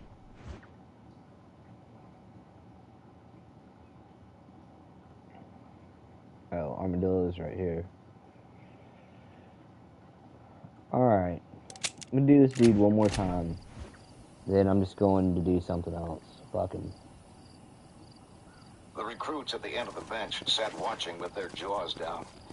And the judge narrowed an eye at the man and studied him, and then reached and gripped him again, holding him by the forehead while he prodded along the back of his skull with the ball of his thumb. When the judge put him down, the man stepped back and fell over the bench, and the recruits commenced to bob up and down and to wheeze and croak. The owner of the idiot looked about the target. How do you know it's not just a local each branch? face as if it did not quite suffice. He picked himself up and moved past the end of the bench. Dude, and like I was also hearing in that documentary that like the Sikh government and Sikh politicians are like known for being notoriously corrupt and like assassinating fucking rival politicians and stuff. And they did to this rapper who tried to become like a politician or whatever. It was halfway across the room the judge called out to him. "Has he always been like that?" said the judge. "Yes, sir. He was born that way." Talking about this retarded guy that eats turds. Glanton emptied his cup and set it before him and looked up. "Were you?" he said. But the owner pushed open the door and vanished in the blinding light without. The lieutenant came again in the evening. He and the judge sat together, and the judge went over points of law with him. The lieutenant nodded, with his lips pursed. The judge translated for him the terms of jurisprudence. Fuck that, dude. He cited cases, civil and martial. He quoted Coke and Blackstone, Anaximander, Thales. In the morning, there was new trouble. A young Mexican girl had been abducted. Parts of her clothes were found torn and bloodied under the north wall, over which she could only have been thrown. In the desert were drag marks, a shoe. The father of the child knelt, clutching a blood-stained rag to his chest, and none could persuade him to rise, and none to leave. That night, fires were lit in the streets, and a beef killed. And Glanton and his men were host to a motley collection of citizens and soldiers and reduced Indians, or tontos, as their brothers outside the gates would name them. A keg of whiskey was broached, and soon men were reeling aimlessly through the smoke. A merchant of that town brought forth a litter of dogs, one of whom had 6 legs, and another 2, and a third with 4 eyes in its head. He offered I got these the for treasure sale to hunter Glanton, gang and outfit. Glanton Alright, lured the let's men go. away and threatened to shoot them. What's the treasure hunter The gang beef outfit? was Let's go stripped to the see. bones, and the bones themselves carried off, and vigas were dragged from the ruined buildings and piled onto the blaze. By now, many of Glanton's men Oh, were naked feet. and You lurching got about, feet. and the judge soon had Oh, them you got dancing shoes on, while he bitch. Fuck fiddled on a you. crude instrument he'd commandeered. And the filthy hides of which they divested themselves smoked and stank and blackened in the flames. Treasure And the hunter red sparks outfit. rose like the souls of the small life they'd harbored. By midnight, the citizens had cleared out, and there were I ain't got armed no and naked fucking men thing. pounding on doors, demanding drink and women. They do all this In the shit. early morning hours, when the fires had burned to heaps of coals and a few sparks scampered in the wind down the cold clay streets, feral dogs trotted around the cook fire, snatching out the blackened scraps of meat. And men lay huddled naked in the doorways, clutching their elbows and snoring in the cold.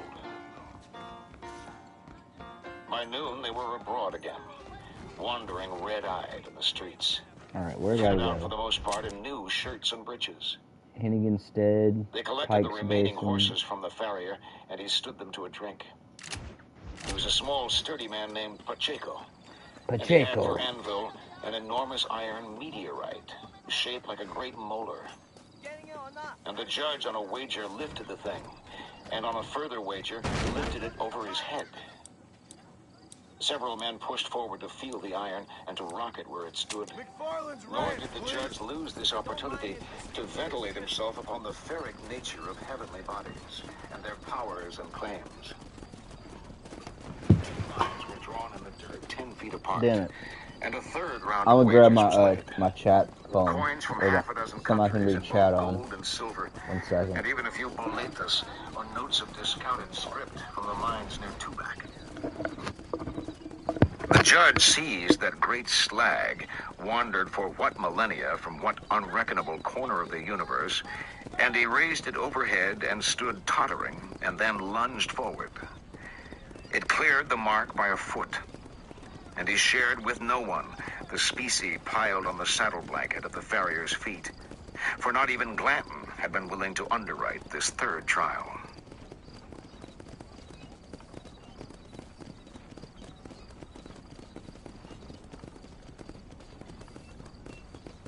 was 17. Leaving Tucson. A new cooperage. An exchange. Saguaro Forests. Glanton at the fire. Garcia's command. The Parasolini. The Godfire. The ex-priest on astronomy. The judge on the extraterrestrial. On order. On teleology in the universe. A coin trick. Glanton's dog. Dead animals. The sands. A crucifixion. The judge on war. The priest does not say. Tierras quebradas, tierras desamparadas. The Tinajas Atlas. Un hueso de piedra. The Colorado. Argonauts. Yumas. The ferryman. To the Yuma camp. They rode out at Godwinson isn't interested in what we do. The gatehouse above the portal came out and called to them to halt, but they didn't. They rode 21 men and a Godwinson's a dog, queer, and a little bro. flatbed cart aboard which the idiot and his cage had been lashed as if for a sea journey. Lashed on behind the cage rode the whiskey keg they'd drained the night before. The keg had been dismantled and found by a man Glanton had appointed Cooper pro tem to the expedition. And it now contained within it a flask made from a common sheep's stomach and holding perhaps 3 quarts of whiskey. This flask was fitted to the bung at the inside, and the rest of the keg was filled with water. We're on chapter 17 now. Provisioned, they passed out through the gates and beyond the walls onto the prairie where it lay pulsing in the banded twilight. The little cart jostled and creaked, and the idiot clutched at the bars of his cage and croaked hoarsely after the sun. Glanton rode at the fore of the column in a new ringgold saddle, ironbound, that he'd traded for. And he wore a new hat, which was black, and became him. The recruits, now 5 in number, grinned at one another and looked back at the sentry. David Brown rode at the rear, and he was leaving his brother here for what would prove forever. And his mood was foul enough for him to have Dude, he's probably down in this fucking... at all. Yeah, he fucking When the sentry is. called again, he swung about with his rifle. How do I get down there? And the man had the sense to duck under the parapet, and they heard no more from him. In the long dusk, the savages rode out to meet them, and the whiskey was exchanged for upon a saltillo blanket spread on the ground. Glanton paid little attention to the proceedings. When the savages had counted out gold and silver to the judge's satisfaction, Glanton stepped onto the blanket and kicked the coins together with his boot heel, and then stepped away and directed Brown to take out the blanket. Mangus and his lieutenants exchanged dark looks, but the Americans mounted up and rode out, and none looked back save the recruits. Meet the rancher near the canyon They'd become privy fort. to the details of the business, and Okay. one of them fell in alongside Brown and asked if the Apaches would not follow them. This nigga's always getting captured and stuff.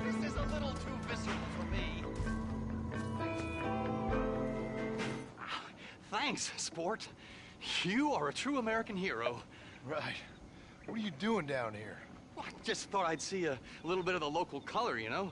But these gentlemen have seen to it that I've enjoyed the true hospitality of the frontier. Hey, cigar? Let's get out of here. Right. Right at night, said Brown.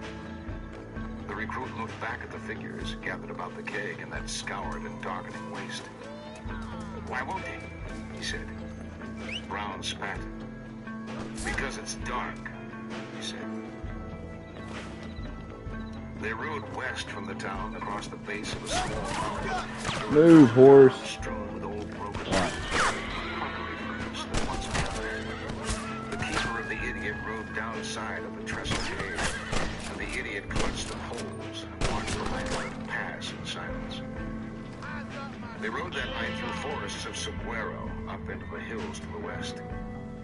The sky was all overcast, and those fluted columns passing in the dark were like the ruins of vast temples, ordered and grave and silent, save for the soft cries of bell bowls among them. Bitch.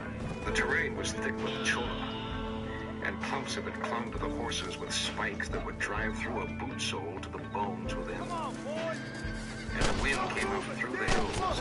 All night it sang with a wild viper sound through that countless reach of spines. They rode on, and the land grew more spare, and they reached the first of a series of jornadas, where there would be no water at all, and there they camped. That night, Glanton stared long into the embers of the fire. All about him, his men were sleeping, but much was changed. So many gone, defected, or dead. The Delawares all slain. He watched the fire, and if he saw portents there, it was much the same to him. He would live to look upon the Western Sea, and he was equal to whatever might follow, for he was complete at every hour. Whether his history should run concomitant with men and nations, whether it should cease, he'd long forsworn all weighing consequence. And allowing as he did that men's destinies are given, yet he usurped to contain within him all that he would ever be in the world. We are the true bearers of Kino now. That's right! Forge gang, let's go! I'm a hard man! Before there were paths anywhere, before there were men or sons to go upon them. Right, can I go down this mountain? Am I gonna die? Sat the vast abhorrence of the judge. Oh. Half naked, scribbling in his ledger. In the thorn forest through which they passed. Not gonna risk it. Don't need the biscuit. Plain before them, others answered. And the wind fanned the coals that he watched. The bones of Chola that glowed there in their incandescent basketry pulsed like burning holothurians in the phosphorus dark of the sea's deeps. Alright, well fuck it. I guess that was just a world event or something. Close to the fire, and he watched it tirelessly. When Glanton raised his head, he saw the kid across the fire from him. Not Surfer, nor Godwinson, nor PPP, nor Shaggy. Not KOP, not Plate Gang, not Gay Hole, or Axel, are the true bearers of Kino.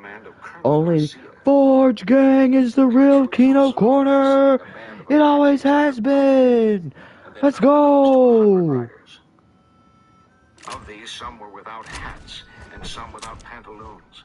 Not J-Danks. Under their coats, and they were armed with derelict weapons. Not Dark Ninja. Arrows, or nothing more than ropes with which to garrote the enemy. It's always been let's go. This company with stony amazement. The Mexicans pressed about with their hands out held. You bastard. And Glanton and the Colonel exchanged rudimentary civilities. Pushed on through that impression. They were of another nation, those riders. And all that land to the south, out of which they'd originated, and whatever lands to the east, toward which they were bound, were dead to him. And both the ground and any sojourners upon it, remote and arguable of substance. Alright, I gotta go take a piss, so what I'm gonna do, and each man turned his horse, and each man followed. And not let's even get to the judge stagecoach. spoke to excuse himself from out of that encounter. They rode on into the darkness, and the moon-blanched waste lay before them cold and pale. And the moon sat in a ring overhead, and in that ring lay a mock moon with its own cold gray and nacre seas. The moon is in a waxing crescent today. I've got 5 Evangelon movies left to binge watch. They struck up nice. A fire about which they sat in silence. The eyes of the dog and of the idiot and certain other men glowing red as coals on their heads were the two. We gotta go to Thieves Landing. Soared in the wind, and the embers paled and deepened, like the blood beat of some living thing eviscerate upon the ground before them. And they watched the fire, which does contain within it something of men themselves, inasmuch as they are less without it. Thieves Landing, there we go. Alright, be right back. I gotta go piss. Piss real. I gotta piss like a Russian racehorse, man. By and by, the judge rose and moved away on some obscure mission. And after a while, someone asked the ex-priest if it were true that at one time there had been 2 moons in the sky. And the ex-priest eyed the false moon above them and said that it may well have been so. But certainly the wise high god, in his dismay at the proliferation of lunacy on this earth, must have wetted a thumb and leaned down out of the abyss and pinched it, hissing, into extinction. And could he find some alter means by which the birds could mend their paths in the darkness, he might have done with this one, too. The question was then put as to whether there were on Mars or other planets in the void men or creatures like them. And at this, the judge, who had returned to the fire and stood half naked and sweating, spoke, and said that there were not, and that there were no men anywhere in the universe save those upon the earth. All listened as he spoke, those who had turned to watch him and those who would not. "The truth about the world," he said, "is that anything is possible. Had you not seen it all from birth and thereby bled it of its strangeness, it would appear to you for what it is, a hat trick in a medicine show, a fevered dream, a trance bepopulate with chimeras, having neither analog nor precedent, an itinerant carnival, a migratory tent show, whose ultimate destination after many a pitch in many a muddied field is unspeakable and calamitous beyond reckoning. The universe is no narrow thing, and the order within it is not constrained by any latitude in its conception to repeat what exists in one part in any other part. Even in this world, more things exist without our knowledge than with it. And the order in creation which you see is that which you have put there, like a string in a maze, so that you shall not lose your way. For existence has its own order, and that no man's mind can compass. That mind itself being but a fact among others. Brown spat into the fire. "That's some more of your craziness," he said. The judge smiled.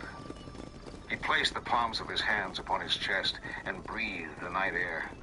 And he stepped closer and squatted. Is the book audio okay? Like, is it too loud or? Hand, and there was a gold coin between his fingers.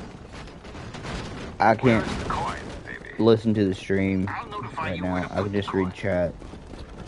Or I'll get an echo. The judge swung his hand and the coin winked overhead in the firelight. It must have been fastened to some subtle lead. Horsehair, perhaps.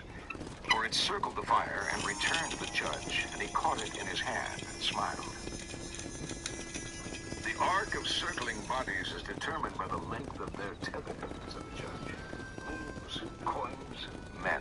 Wake me if there's any trouble, partner. His hands moved as if he were pulling something from one fist in a series of elongations. "Watch the coin, Davy." He flung it, and it cut an arc through the firelight and was gone in the darkness beyond. They watched the night where it had vanished, and they watched the judge. Why don't you jump out? And in their watching, some the one and some the other, they were a common witness. "The coin, Davy. The coin," whispered the judge. He sat erect and raised his hand and smiled around. The coin returned back out of the night. And see, whoa. This book came out before No Country for Old Men. What the fuck? Bruh. What the? It's just some woman's being kidnapped. I'm getting shot at. Like, how is that fair? What the fuck, man?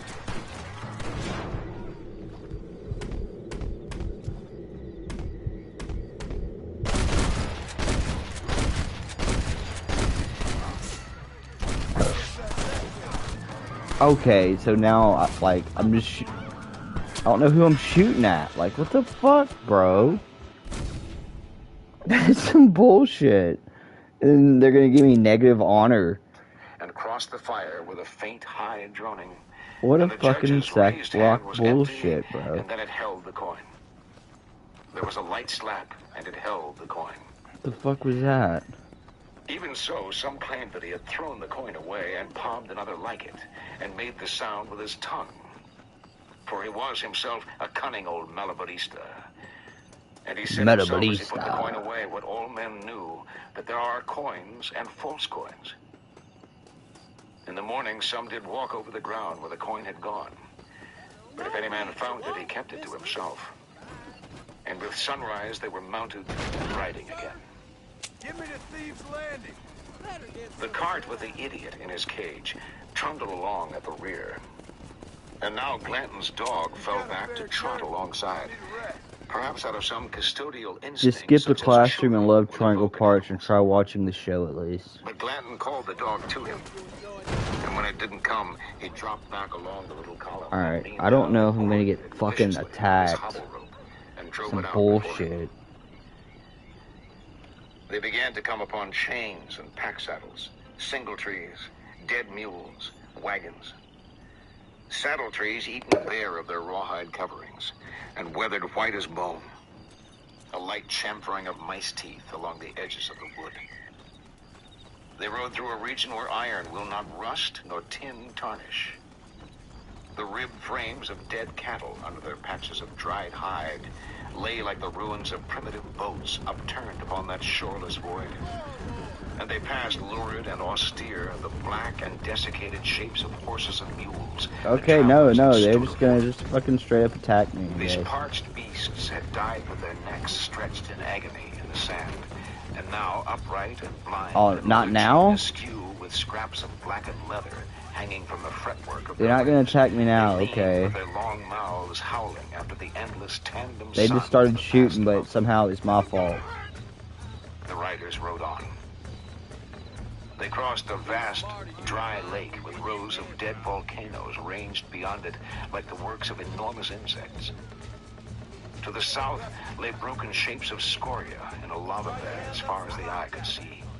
That's Under the hooves blackjack. of the horses, the alabaster sand shaped itself in whorls, strangely symmetric, like iron filings in a field. And these shapes flared and drew back again, resonating upon that They're harmonic upstairs? ground, and then turning to swirl away over the playa. As if the very sediment of things contained yet some residue of sentience. As if in the transit of those riders were a thing so profoundly terrible as to Oh. Sister, put them up. Irish, what are you doing? Who the hell are you? Give me that. I'm your old friend Amnesia. Oh, good blimey. And I've come to tell you, if you ever pretend to forget my name or your debt to me again, I'll make sure you reach heaven before these two Oh, ladies. Ninja. It's like Ninja forgetting who Forge Gang is. And he was never cool with Warhammer. Faggot. Ashamed. Ashamed to know you. What the hell's wrong with you, robbing these gentlewomen and You ladies? guys tried to pin Warhammer with Thought me. they was doxies. Ladies, You thought they I'm were sorry about doxes, this see? man. He's unfortunately lost But his they mind weren't. to demon drink. At least I hope he has, and he wasn't this stupid all along. So, Stupid simp. please excuse us.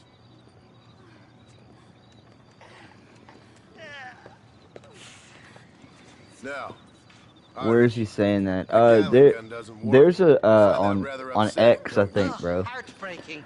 It's in some Was just why I replies, was just but coming to I see can you get the when the drink screenshot of got it. the Someone better of me. posted it. Come on. I know where we can find parts for you. Mother fucking Mary. How about a drink or two, mister? Unfortunately, I've got a wife. Huh? What you looking at? What you looking at? Seems to see you walk around with such a dry pecker. Can I help? Whoa. Dry pecker. Yeah, you can help get on these nuts, bitch. I like that. That fresh air's got me head spinning like a top. Can't be good for a fella. Shut up, you lazy drunk. Before I stop your head spinning with Based. a bullet. I resent that, Johnny. I've been working like a beaver on your behalf. You've been working like a weasel on my behalf. Bushwhacking defenseless ladies of the cloth? You must have been raised on sour milk, Irish. What are you talking about? I'm a good Catholic boy. You're a booze-blind coward. And you're a hypocrite, Marston. You've robbed just as many innocent folks as me. I tried to only rob those who had more than they deserved. Christ, the church has How did more you find money that than Seek Rap video? Was it in your Where we going, recommended? Irish? No, bro, To like, the it was, warehouse here in East I was Landing. listening to this Tell you, wrestling Johnny boy, podcast, it's all and set up. We're meeting in this California guy on the tonight. wrestling podcast, like, mentioned it, like, made, like, a comparison to, like, with, like, to wrestling, like, indie wrestling and like that. We're gonna be real familiar So then I was like, with mine. oh, Thanks, keep on this I way. got, you know, time to kill, so I looked it up, and the channel is this dude that just does, like, he covers, like, rap beefs and shit, and he's got, like, a bunch of 2 to 3 hour documentaries of, like, rap, like, battle murders and shit. Damn it. That stuttering bastard said this would be open. Come on, let's see if we can get in around the back. I'm beginning to lose my patience.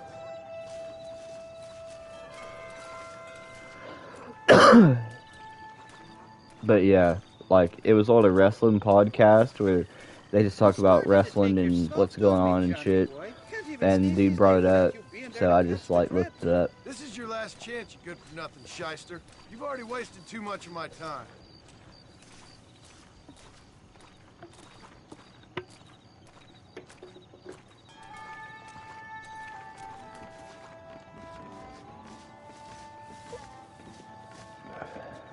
Keep your eyes open. Shaky's all right. Drunken but I don't surfers trust the trying to gang of pull fools he runs with. B into some Chinatown drama. What is he doing? Where's he at? Where's he been hiding? The arrangements, and he'll... Oh, shite. Did he finally like find Shaky's us only a gone and got place where he himself can be found out. openly gay? All right. Now all we have to do is find out who you work with. You hear me? Shaky, you wretched Shaky. fucking son of a whore. Suck my again! Oh! Labor relations don't sound like they're exactly at an all-time high. You sneak in and get poor Shaky loose. He'll I'll send go get the messages wagon. like, oh, Good all luck, the Marston. Holocaust and pop He's a up good in man, my that Canada Shaky. video. He's openly gay in Shamu and Shaylin's Chinatown. I'll be waiting out by the front gate with the wagon. Good luck. Climb the ladders. Alright, look, I'm gonna go get a beer after I climb this ladder. Zoom and Shamu had a falling out and many people left plate and went to Chinatown. In Chinatown, got people to personal army for him too.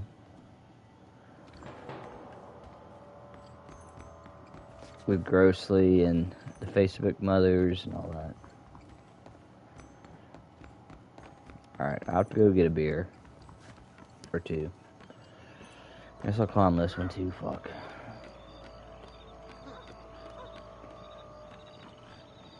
Alright. Register even to the uttermost granulation of reality. On a rise at the western edge of the playa, they passed a crude wooden cross where Maricopas had crucified an Apache. The mummified corpse hung from the cross tree with its mouth gaped in a raw hole.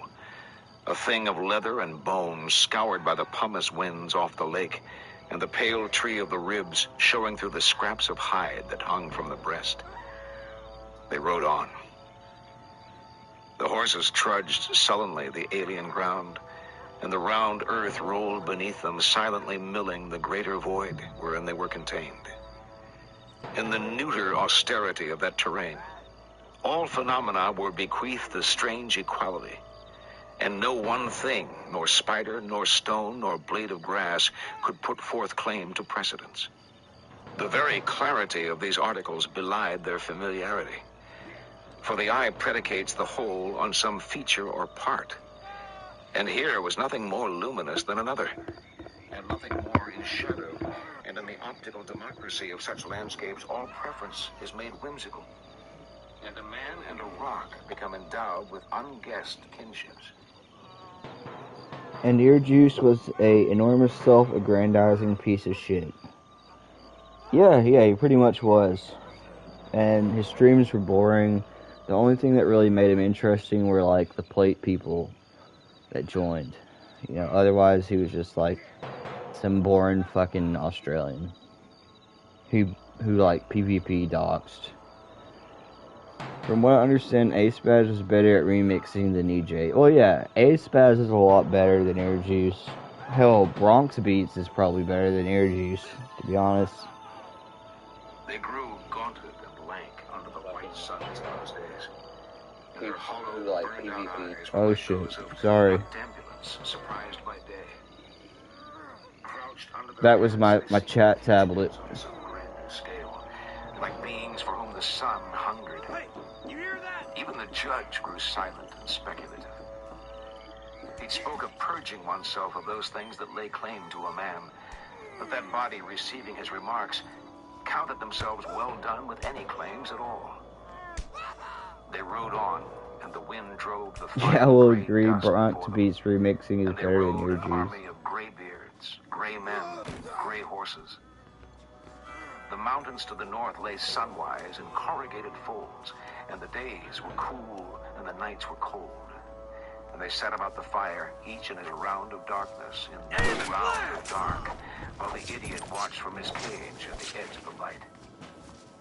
The judge cracked Just with slice the that back of an nigga up. axe the shin bone on an antelope, and the hot marrow dripped smoking on the stones. They watched him.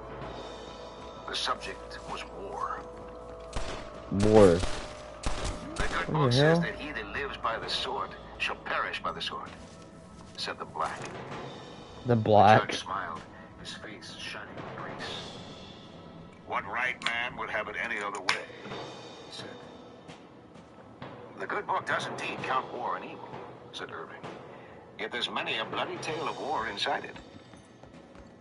It makes no difference what men think of war, said the judge.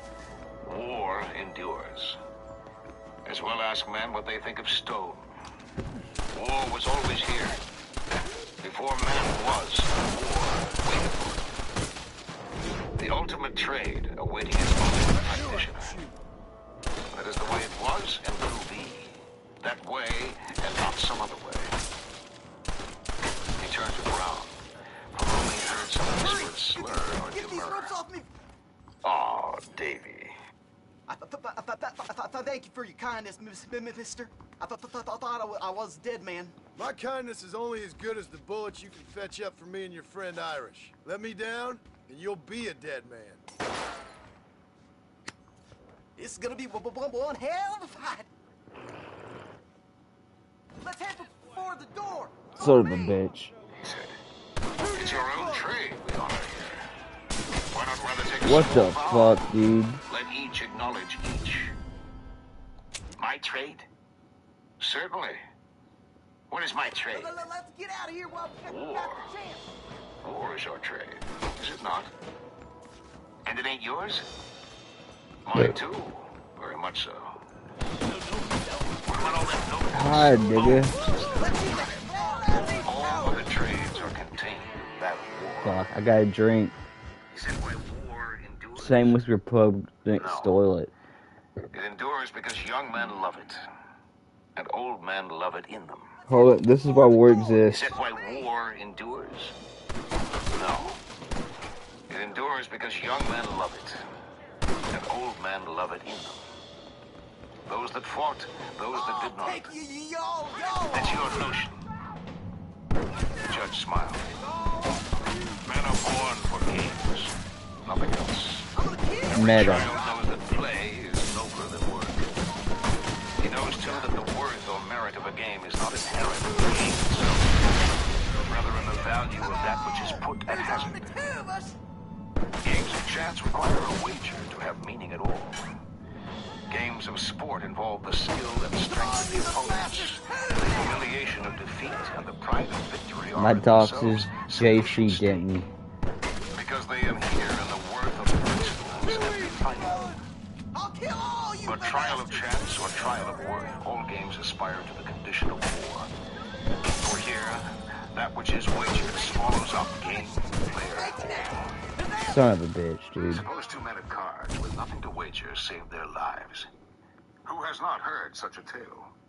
A turn of the card. The whole universe for such a player has labored clanking to this moment, which will tell if he I have is to go die piss at that so I man's can hands focus, or bro. that man at his. So What I'm gonna more go certain piss. validation of a man's worth could there be? Start pissing, you can't stop. This enhancement of the game It's to true. its ultimate state admits no argument concerning the notion of fate. The selection of one man over another is a preference absolute and irrevocable.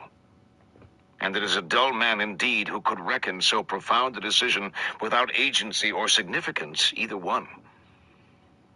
In such games as have for their stake the annihilation of the defeated, the decisions are quite clear. This man, holding this particular arrangement of cards in his hand, is thereby removed from existence.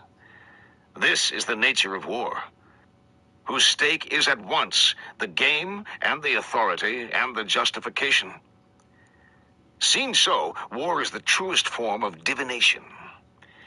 It is the testing of one's will and the will of another within that larger will, which because it binds them is therefore forced to select. War is the ultimate game, because war is at last a forcing of the unity of existence. War is God. Brown studied the judge. You're crazy, Holden. Crazy at last. The judge smiled. Might does not make right, said Irving. The man that wins in some combat is not vindicated morally. Moral law is an invention of mankind for the disenfranchisement of the powerful in favor of the weak. Historical law subverts it at every turn. Pagans A moral BTFO'd. view can never be proven right or wrong by any ultimate test.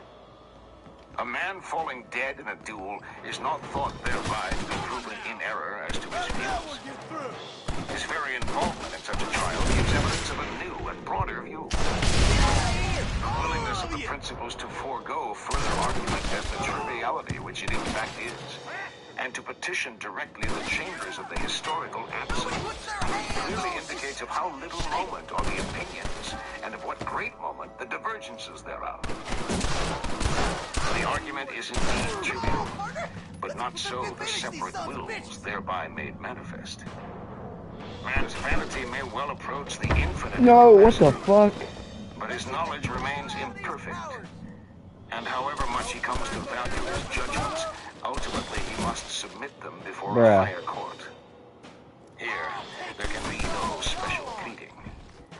Here are considerations of equity and rectitude and moral right rendered void and without warrant. And here are the tones of a litigant's despite. Dumb bitch, dude. Decisions of life and death, of what shall be and what shall not, beggar all questions of right. In elections of these magnitudes are all lesser ones subsumed, moral, spiritual, natural. The judge searched out the circle for disputants. But what says the priest? He said. Tobin looked up. The priest does not say. The priest does not say, said the judge. Nihil The dicet. Transformers, let's But the go! priest has said. For the priest has put by the robes of his craft and taken up the tools of that higher calling which all men honor. The priest also would be no god server, but a god himself. Tobin shook his head. You've a blasphemous tongue, Holden. This way. And in truth, I was never a priest, but only a novitiate to the order. Journeyman priest. Yeah, nigger. Men of God and men of war have strange affinity. I'll not second-say you in your notions, said Tobin. Don't ask it. Bitch. Ah, priest, said the judge. What could I ask of you that you've not already given? On the day following, they crossed the Malpais afoot, leading the horses upon a lake bed of lava, all cracked and reddish-black, like a pan of dried blood, threading those badlands of dark amber glass like the remnants of some dim legion scrabbling up What out door? of a land Oh. of the cursed, shouldering the little cart over the rifts and ledges, the idiot clinging to the bars and calling hoarsely to the sun, like some holy god abducted You of a race queer. of degenerates. They crossed a cinderland of caked slurry and volcanic ash, imponderable as the burned-out floor of hell. They climbed up through a low range of barren granite hills to a stark promontory, where the judge, triangulating from known points of landscape, reckoned their course. A gravel flat stretched away to the horizon. Far to the south, beyond the black volcanic hills, lay a lone albino ridge, sand or gypsum, like the back of some pale sea beast surfaced among the dark archipelagos. They went on. In a day's ride, they reached the stone tanks and the water they sought. And they drank and bailed water down from the higher tanks to the dry ones below, the horses. At all desert watering places are bones. But the judge that evening carried to the fire one such as none there had ever seen before. A great femur from some beast long extinct that he'd found weathered out of a bluff. But he now sat measuring with the tailor's tape he carried and sketching into his log. All in that company had heard the judge on paleontology, save for the new recruits. They sat watching and putting to him such queries as they could conceive of. He answered them with care, amplifying their own questions for them, as if they might be apprentice scholars. They nodded doubtfully and reached to touch that pillar of stained and petrified bone, perhaps to sense with their fingers the temporal immensities of which the judge spoke. The keeper led the imbecile down from its cage and tethered it by the fire with a... Now we're even. Half even, Shaky. You still owe me for them morphine pills to calm your nerves. Shaky. You'll get your half. More, you dirty fucking snake. All right, gentlemen. Let's go. Snake gang. Fucking fuck.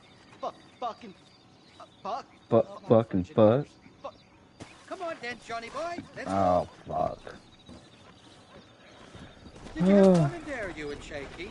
I killed a lot of men for this damn machine gun of yours. I'm sorry I missed all the dramas. You always miss all the drama. There must be cobwebs growing on that holster of yours. The drama. Someone's got to drive the wagon, don't they? Teamwork, Johnny boy. That's my game, not just the glory like you.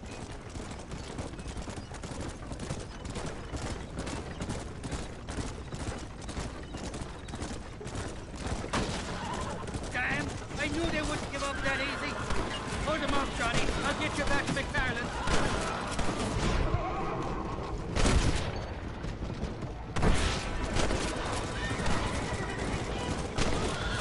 I don't like this, Master. My heart's beating like a bloody drum. Just drive, Irish. You're acting like a schoolgirl. Christ, first, sons of bitches. I think I got my eye back.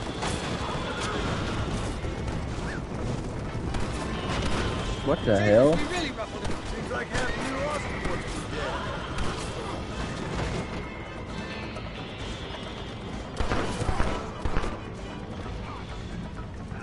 I'm telling you, Irish, that machine gun had better work after all this. Don't you worry. You won't find a finer piece of artillery west of Dublin. This is basically alluding to him being like We should consider making this a hard part of the IRA or something. I think I've about had my fill of liars in this life, partner. Blew him off. The fucking.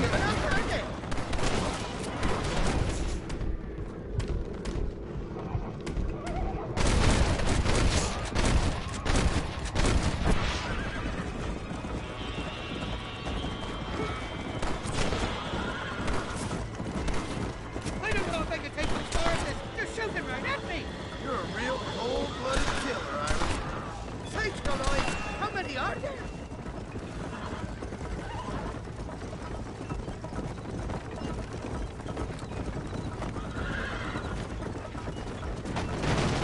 Not I enough. think you're ready for parts, Master. You got enough ammunition here to take down a small country, fella. I'm gonna need it. Bill Williamson's got himself an army. So I guess this is where we part ways, Johnny Marston. Or maybe not, friend. You're gonna be right alongside me when I take on that fort. After all you put me through, it's time you pull the damn trigger for once. Show me what a big, bad killer you really are. Yes, of course. What am I thinking? Don't worry, you can count on me. I just hope I don't steal all your glory. Wouldn't be right or proper.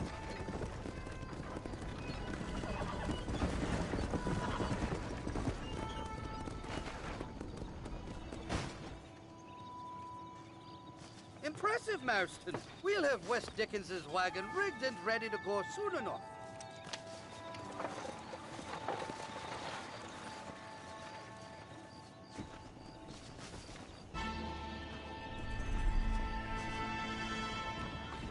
Alright, I'm gonna go save it. There's not a lot left.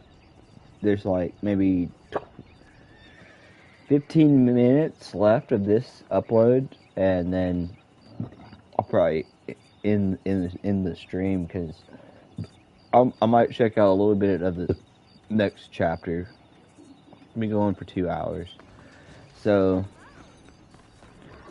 I'm gonna finish this video of Blood Meridian, which should lead us into the next one. So let me save it. Lol, did you see Stokes' awful rock video reaction? No,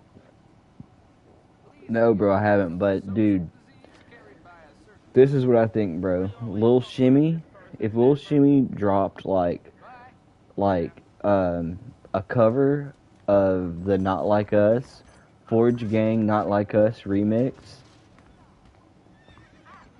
like just like shitting on like different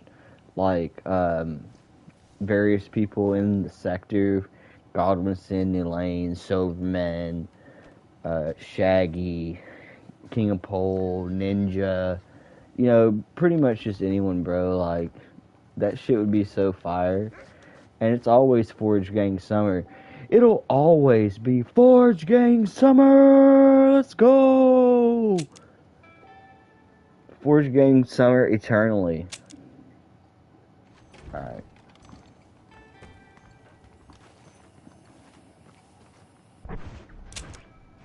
It would be fire. Yeah, like, I can get you, like, just the instrumental of it. If you want to. Funny man. Forge Gang, summer ain't over. Summer ain't over, brother. Let's see, we got this nigger here again. Which I don't even want to go fuck with him, because I'm gonna have to probably, like, fight my way to him, which is, like, bullshit. Where's the fucking mission at?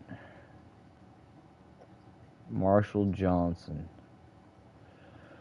Alright, where I need to go? Point Benedict. Where am I at? Alright.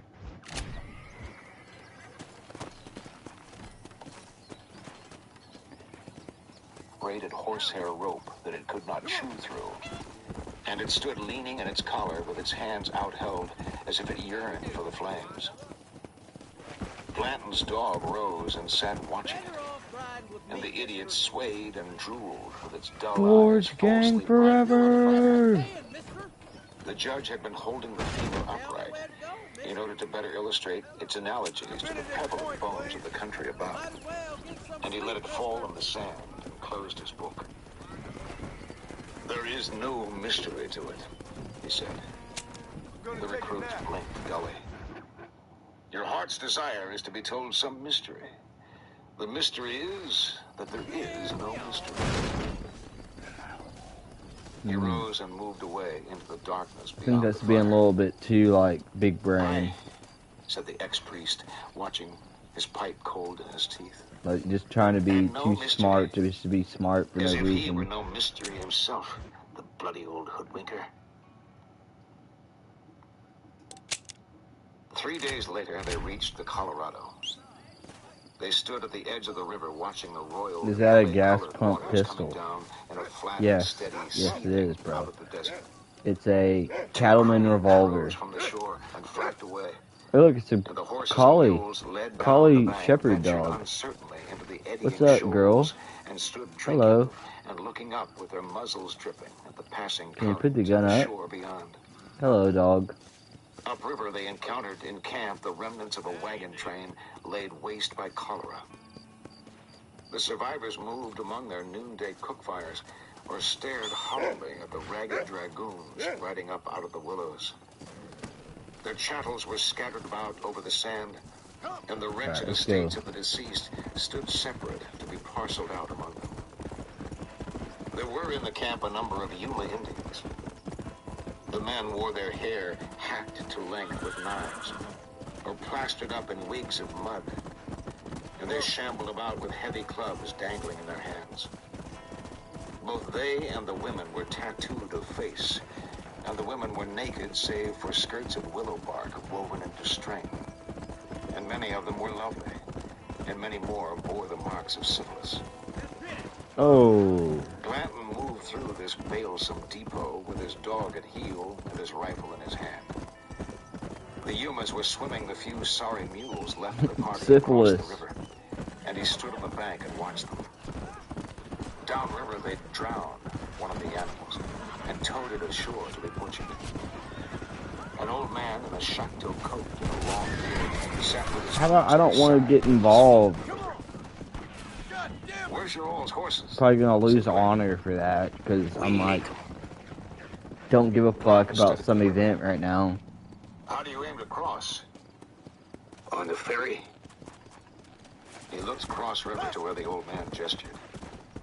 What does he get to cross you? He said. $1 a head. Glanton turned and studied the pilgrims on the beach.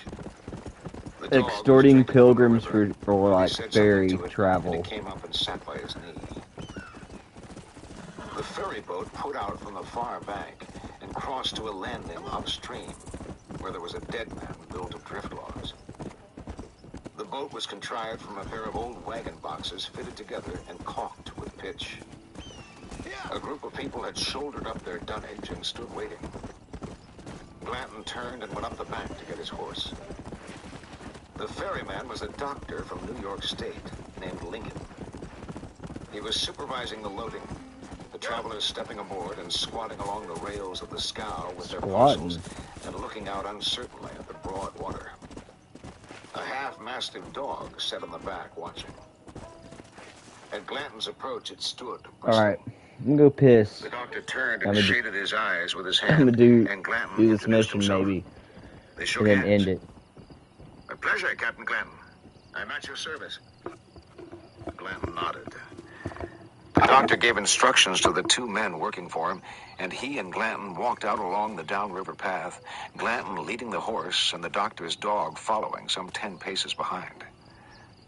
Glanton's party was camped on a bench of sand partially shaded by river willows. As he and the doctor approached, the idiot rose in his cage and seized the bars and commenced hooting as if he'd warned the doctor back. The doctor went wide of the thing, glancing at his host. But Glanton's lieutenants had come forward, and soon the doctor and the judge were deep in discourse to the exclusion of anyone else.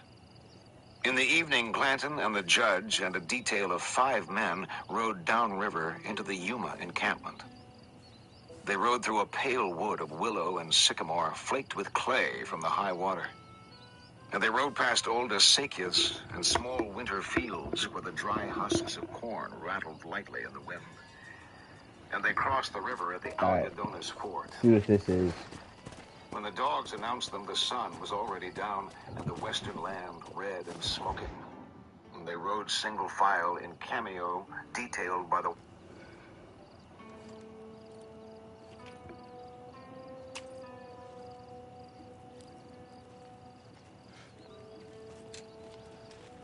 John? Marshal? Gentlemen!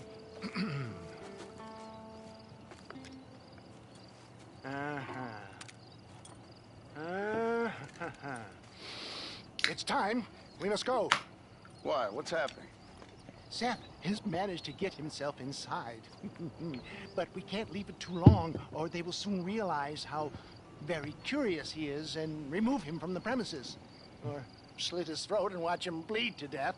But for a minute, he will delight and amuse them. That's when he'll get us inside. Okay. Marshals of the law, when the shooting starts, take that as your cue to start awarding each other medals. Huh? I mean, take that as a cue to get inside and clean up the mess. Oh. All I care about is Williamson. It is vital we stop him. Agreed. That man is a stone-cold killer. Williamson's a proud fool. The question is which will win out between his pride and his instinct for survival. What a grand band of miscreants.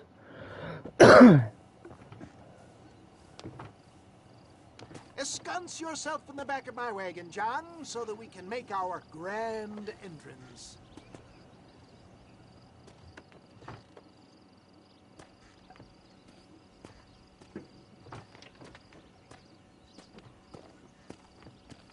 Come on.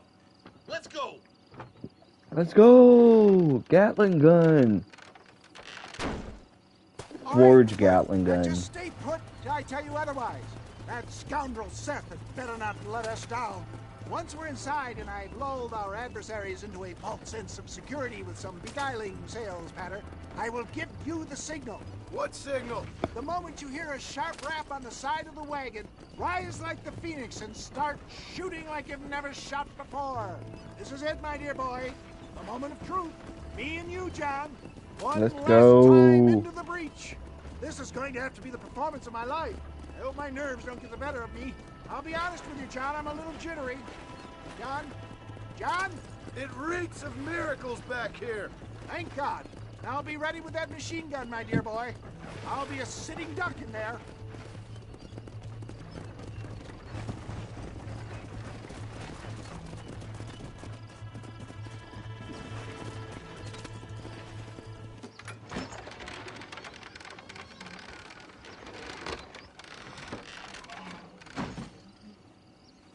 Hey there! Come on in! Come on in! Welcome to my humble abode! Come on! Yeah! Greetings, my good men. What would you say if I said immortality was at hand? What would you say if I told you I could Say teach you to bullshit. fly? What would you say Gay. if I told you I could turn a man into a beautiful woman? Impossible, yes, once, but no more. Gentlemen, I bring you wisdom from the East. I have here in this wagon some of the finest goods, the best medicines, and the newest inventions available for you and your families. Exotic trinkets from the far reaches of the earth, elixirs that give vigor and strength. And for you men of physical skill and athletic physique, this miraculous elixir can keep the muscles supple and relax the cords. It loosens the joints and gives a feeling of vigor and freshness to the whole system. Why, some men have reported to me that after drinking it for 1 month, they can chew through steel. It is like Blue Chew, Cialis, or something. It's a trap!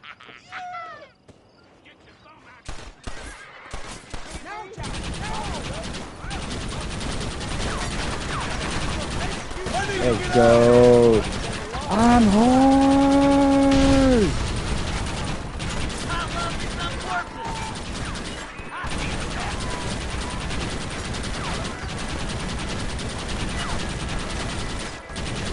How many are there? Hold on. Oh, we don't die. Winding light with their dark sides to the river. Smoke fires from the camp smoldered among the trees, and a delegation of mounted savages rode out to meet them. Why are they all shooting at me? They all sat their horses. The party approaching were clad in such a cool gear, and they all bore themselves with such a pomp that the paper riders were hard put to keep their composure. Oh, damn, it The died. leader was a man named Caballo and Pelo. And this old mogul wore a belted wool overcoat that would have served a far colder climate. And beneath it, a woman's blouse.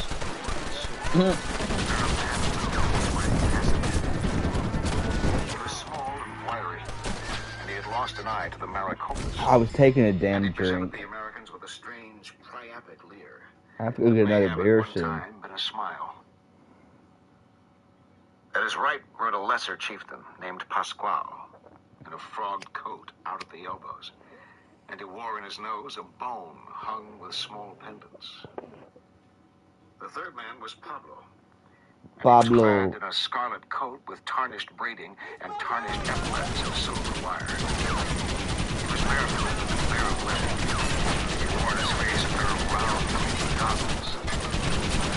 In this attire, they arranged themselves among the Americans in a knotted, austere manner.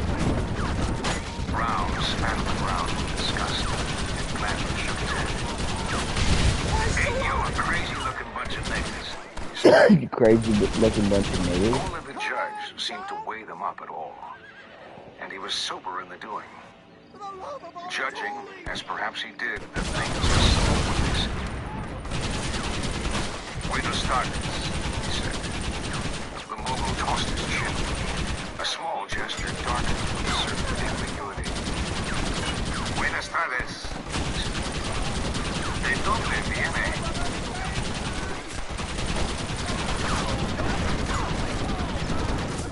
Fuck. Chapter 18. Chapter Return 18. to camp. The idiot delivered. Sarah Borginis. A confrontation.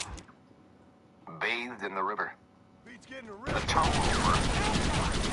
James Robert in camp. Another baptism. Judge and fool. When they rode out of the Yuma camp, it was the dawn of early morning. Cancer, Virgo, Leo raced the ecliptic down the southern night, and to the north the constellation of Cassiopeia burned like a witch's signature on the black face of the firmament. In the night-long parley they come to terms with the Yumas, conspiring to seize the area. They rode upriver among the flood-stained trees, talking quietly among themselves, like men returning late from a social, from a wedding, or a death. By daylight, the women at the crossing had discovered the idiot in his cage. They gathered about him, apparently on a pole when the nakedness had filled them. They crooned to him, and they Women have consulted no among shame. themselves, and a woman named Sarah Borginis led them to seek out the brother. She was a huge woman with a great red face, and she read him right. "What's your name, anyways?" she said. "Cloyce Bell, ma'am." "What's his?" "His name's James Robert, but they don't anybody call him it. If your mother was to see him, what more can she say?" I don't know. She's dead. Ain't you ashamed?" Rip dead "No, moms. ma'am. Don't you sass. I'm not trying to. If you want him, just take him. I'll give him to you. I can't do any more than what I've done." Like Normandy Beach Ain't a over sorry here. specimen. She turned to the other women. "You all help me.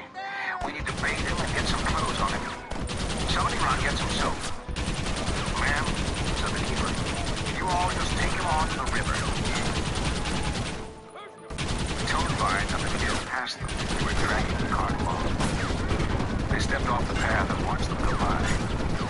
The idiot was clutching the Come bars and on, hurling dude. the water, and some of the women had started to fight him. "Where are they taking it?" said Toadvine. "Kid didn't know." They were backing the cart through the loose sand toward the edge of the river, and they let it down and opened the cage.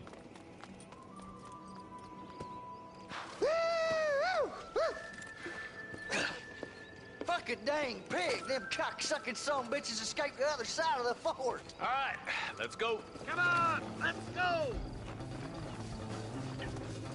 The Borginis woman stood before the imbecile. "James Robert, come out of there." She reached in and took him by the hand. Oh, it's probably the retard's mom.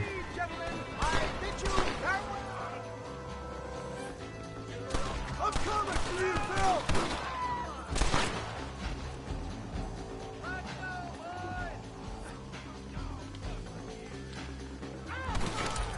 What the hell am I supposed to do?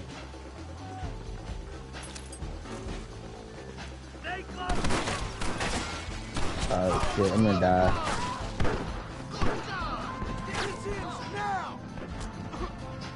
Passed her at the water, then he reached for her. There's like 8 more minutes left. Several of whom had hiked their skirts and tucked them at the waist, and now stood in the river to receive him. She handed him down, him clinging to her neck. When his feet touched the ground, he turned to the water. She was smeared with feces, but she seemed not to notice. What the hell? She looked back at those on the riverbank. "Burn that thing," she said. Someone ran to the fire for a brand. While they led James Robert into the waters, the cage was torched and began to burn. He clutched at their skirts.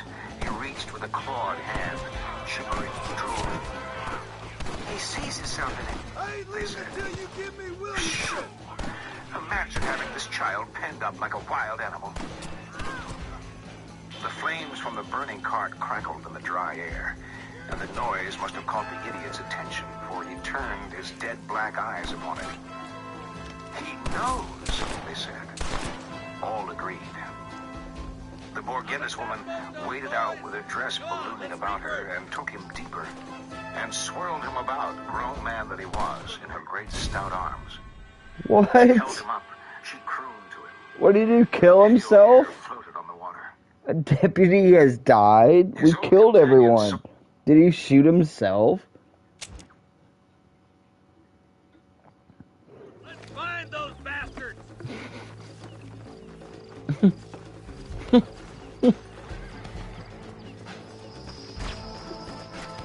On him that night, before the migrants' fires, he had a course I think my work here is done.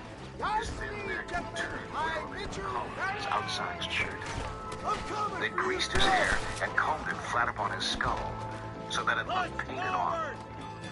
They brought him sweets, and he sat drooling and watched the fire, greatly to their admiration. In the dark, the river ran on, and a fish-colored moon rose over the desert east and set their shadows by their side in the barren night. The fires grew down, and the smoke stood gray. Clearing Mexicans out right now. The little jackal wolves cried from across the river, and the camp dogs stirred and muttered. The Borginnis took the idiot to his pallet under a wagon sheet and stripped him to his new underwear, and she tucked him into his blanket and kissed him goodnight, and the camp grew quiet. When the idiot crossed that blue and smoky amphitheater, he was naked once again, shambling past the fires like a folded ground sloth.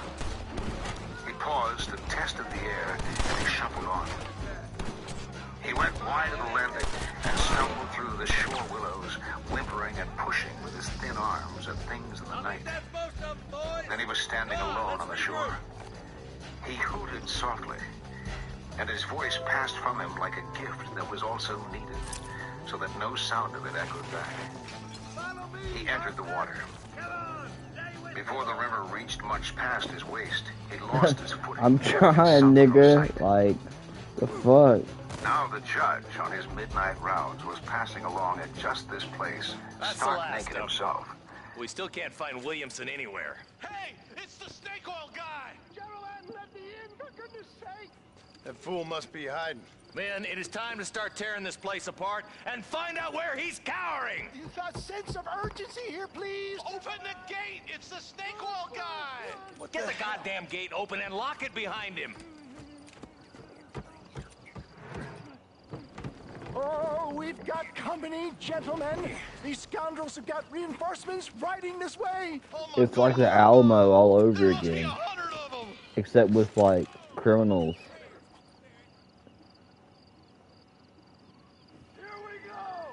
Wait. I guess they were considered criminals by the Mexican government, so... Let's go.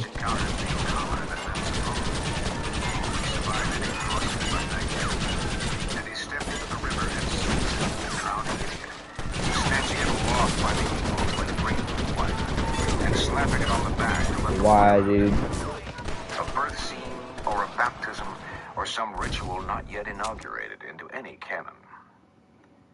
He twisted the water from his hair, and he gathered the naked and sobbing fool into his arms and carried it up into the camp and restored it among its fellows.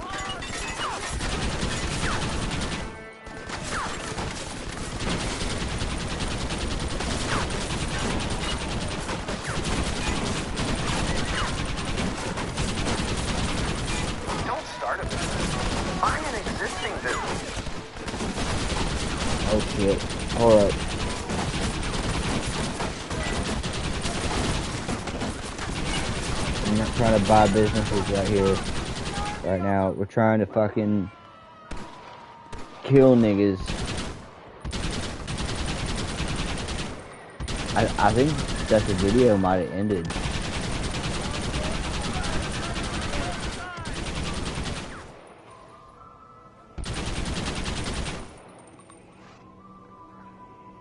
And then it goes into part 2.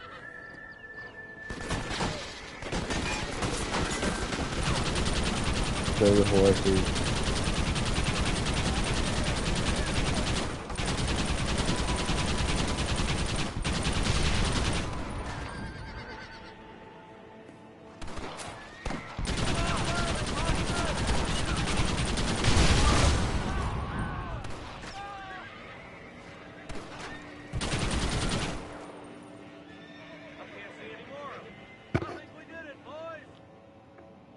Bill ain't here. We looked everywhere. Hold on! Yep, Oh, darn that that was the end of A live one. He says, Bill's already run off to Mexico. Blood Meridian Part 1, Chapter Javier 18. Escuela. He's gone to see Javier Escuela. That should make things interesting. Where in Mexico? How should I know? Oh! Where in Mexico, you little shit? We're in Mexico, nigger. I think he said. That's bandit country. Chupa feckin' Rosa! Well, I'll take you there, John. I'm real popular down there. You just meet me at the ferry. I've got lots of friends down south. I'll see you at the ferry, Irish. Well, just get me things. I'm sorry about this, John. I guess you'll be heading to Mexico. So it would The seem. howitzer. The Yuma's How is it attack. down there? A skirmish. Wonderful. A sweet, peace-loving people with the love of social justice. May you always find coin in your pocket. It's been a pleasure spending time with you, boy. You too, Mr. West Dickens. Marshall? All right, boys. That's enough. Calling it.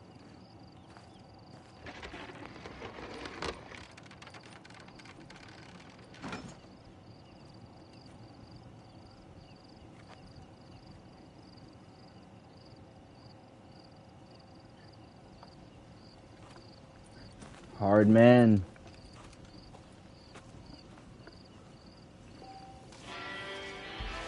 Land of Opportunity. Got $77 for that. Alright, so let's see what this is. Chapter 19. The howitzer. Okay. The Yuma's. Awesome. So yeah, it picks up right at chapter 19. Because... Chapter 19. Yep. Alright, 17, we went to 18. 18 was very short, and had something to do with the retarded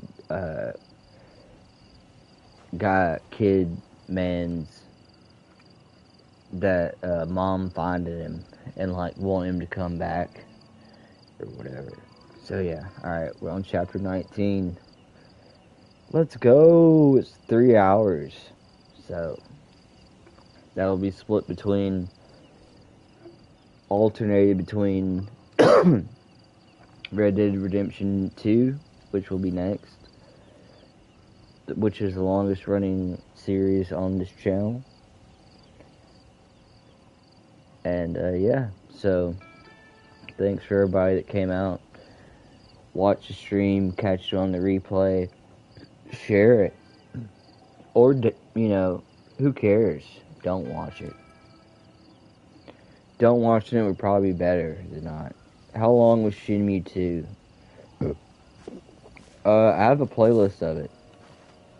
There's a playlist on my channel of Shinmu 2, bro. But, alright. Yep. Stay blessed, not stressed. And... Forge Gang! Let's go! I'm still a hard man, let's go! Go! Joking, bro. God dying. No, not really. I'm not Jim. Peace.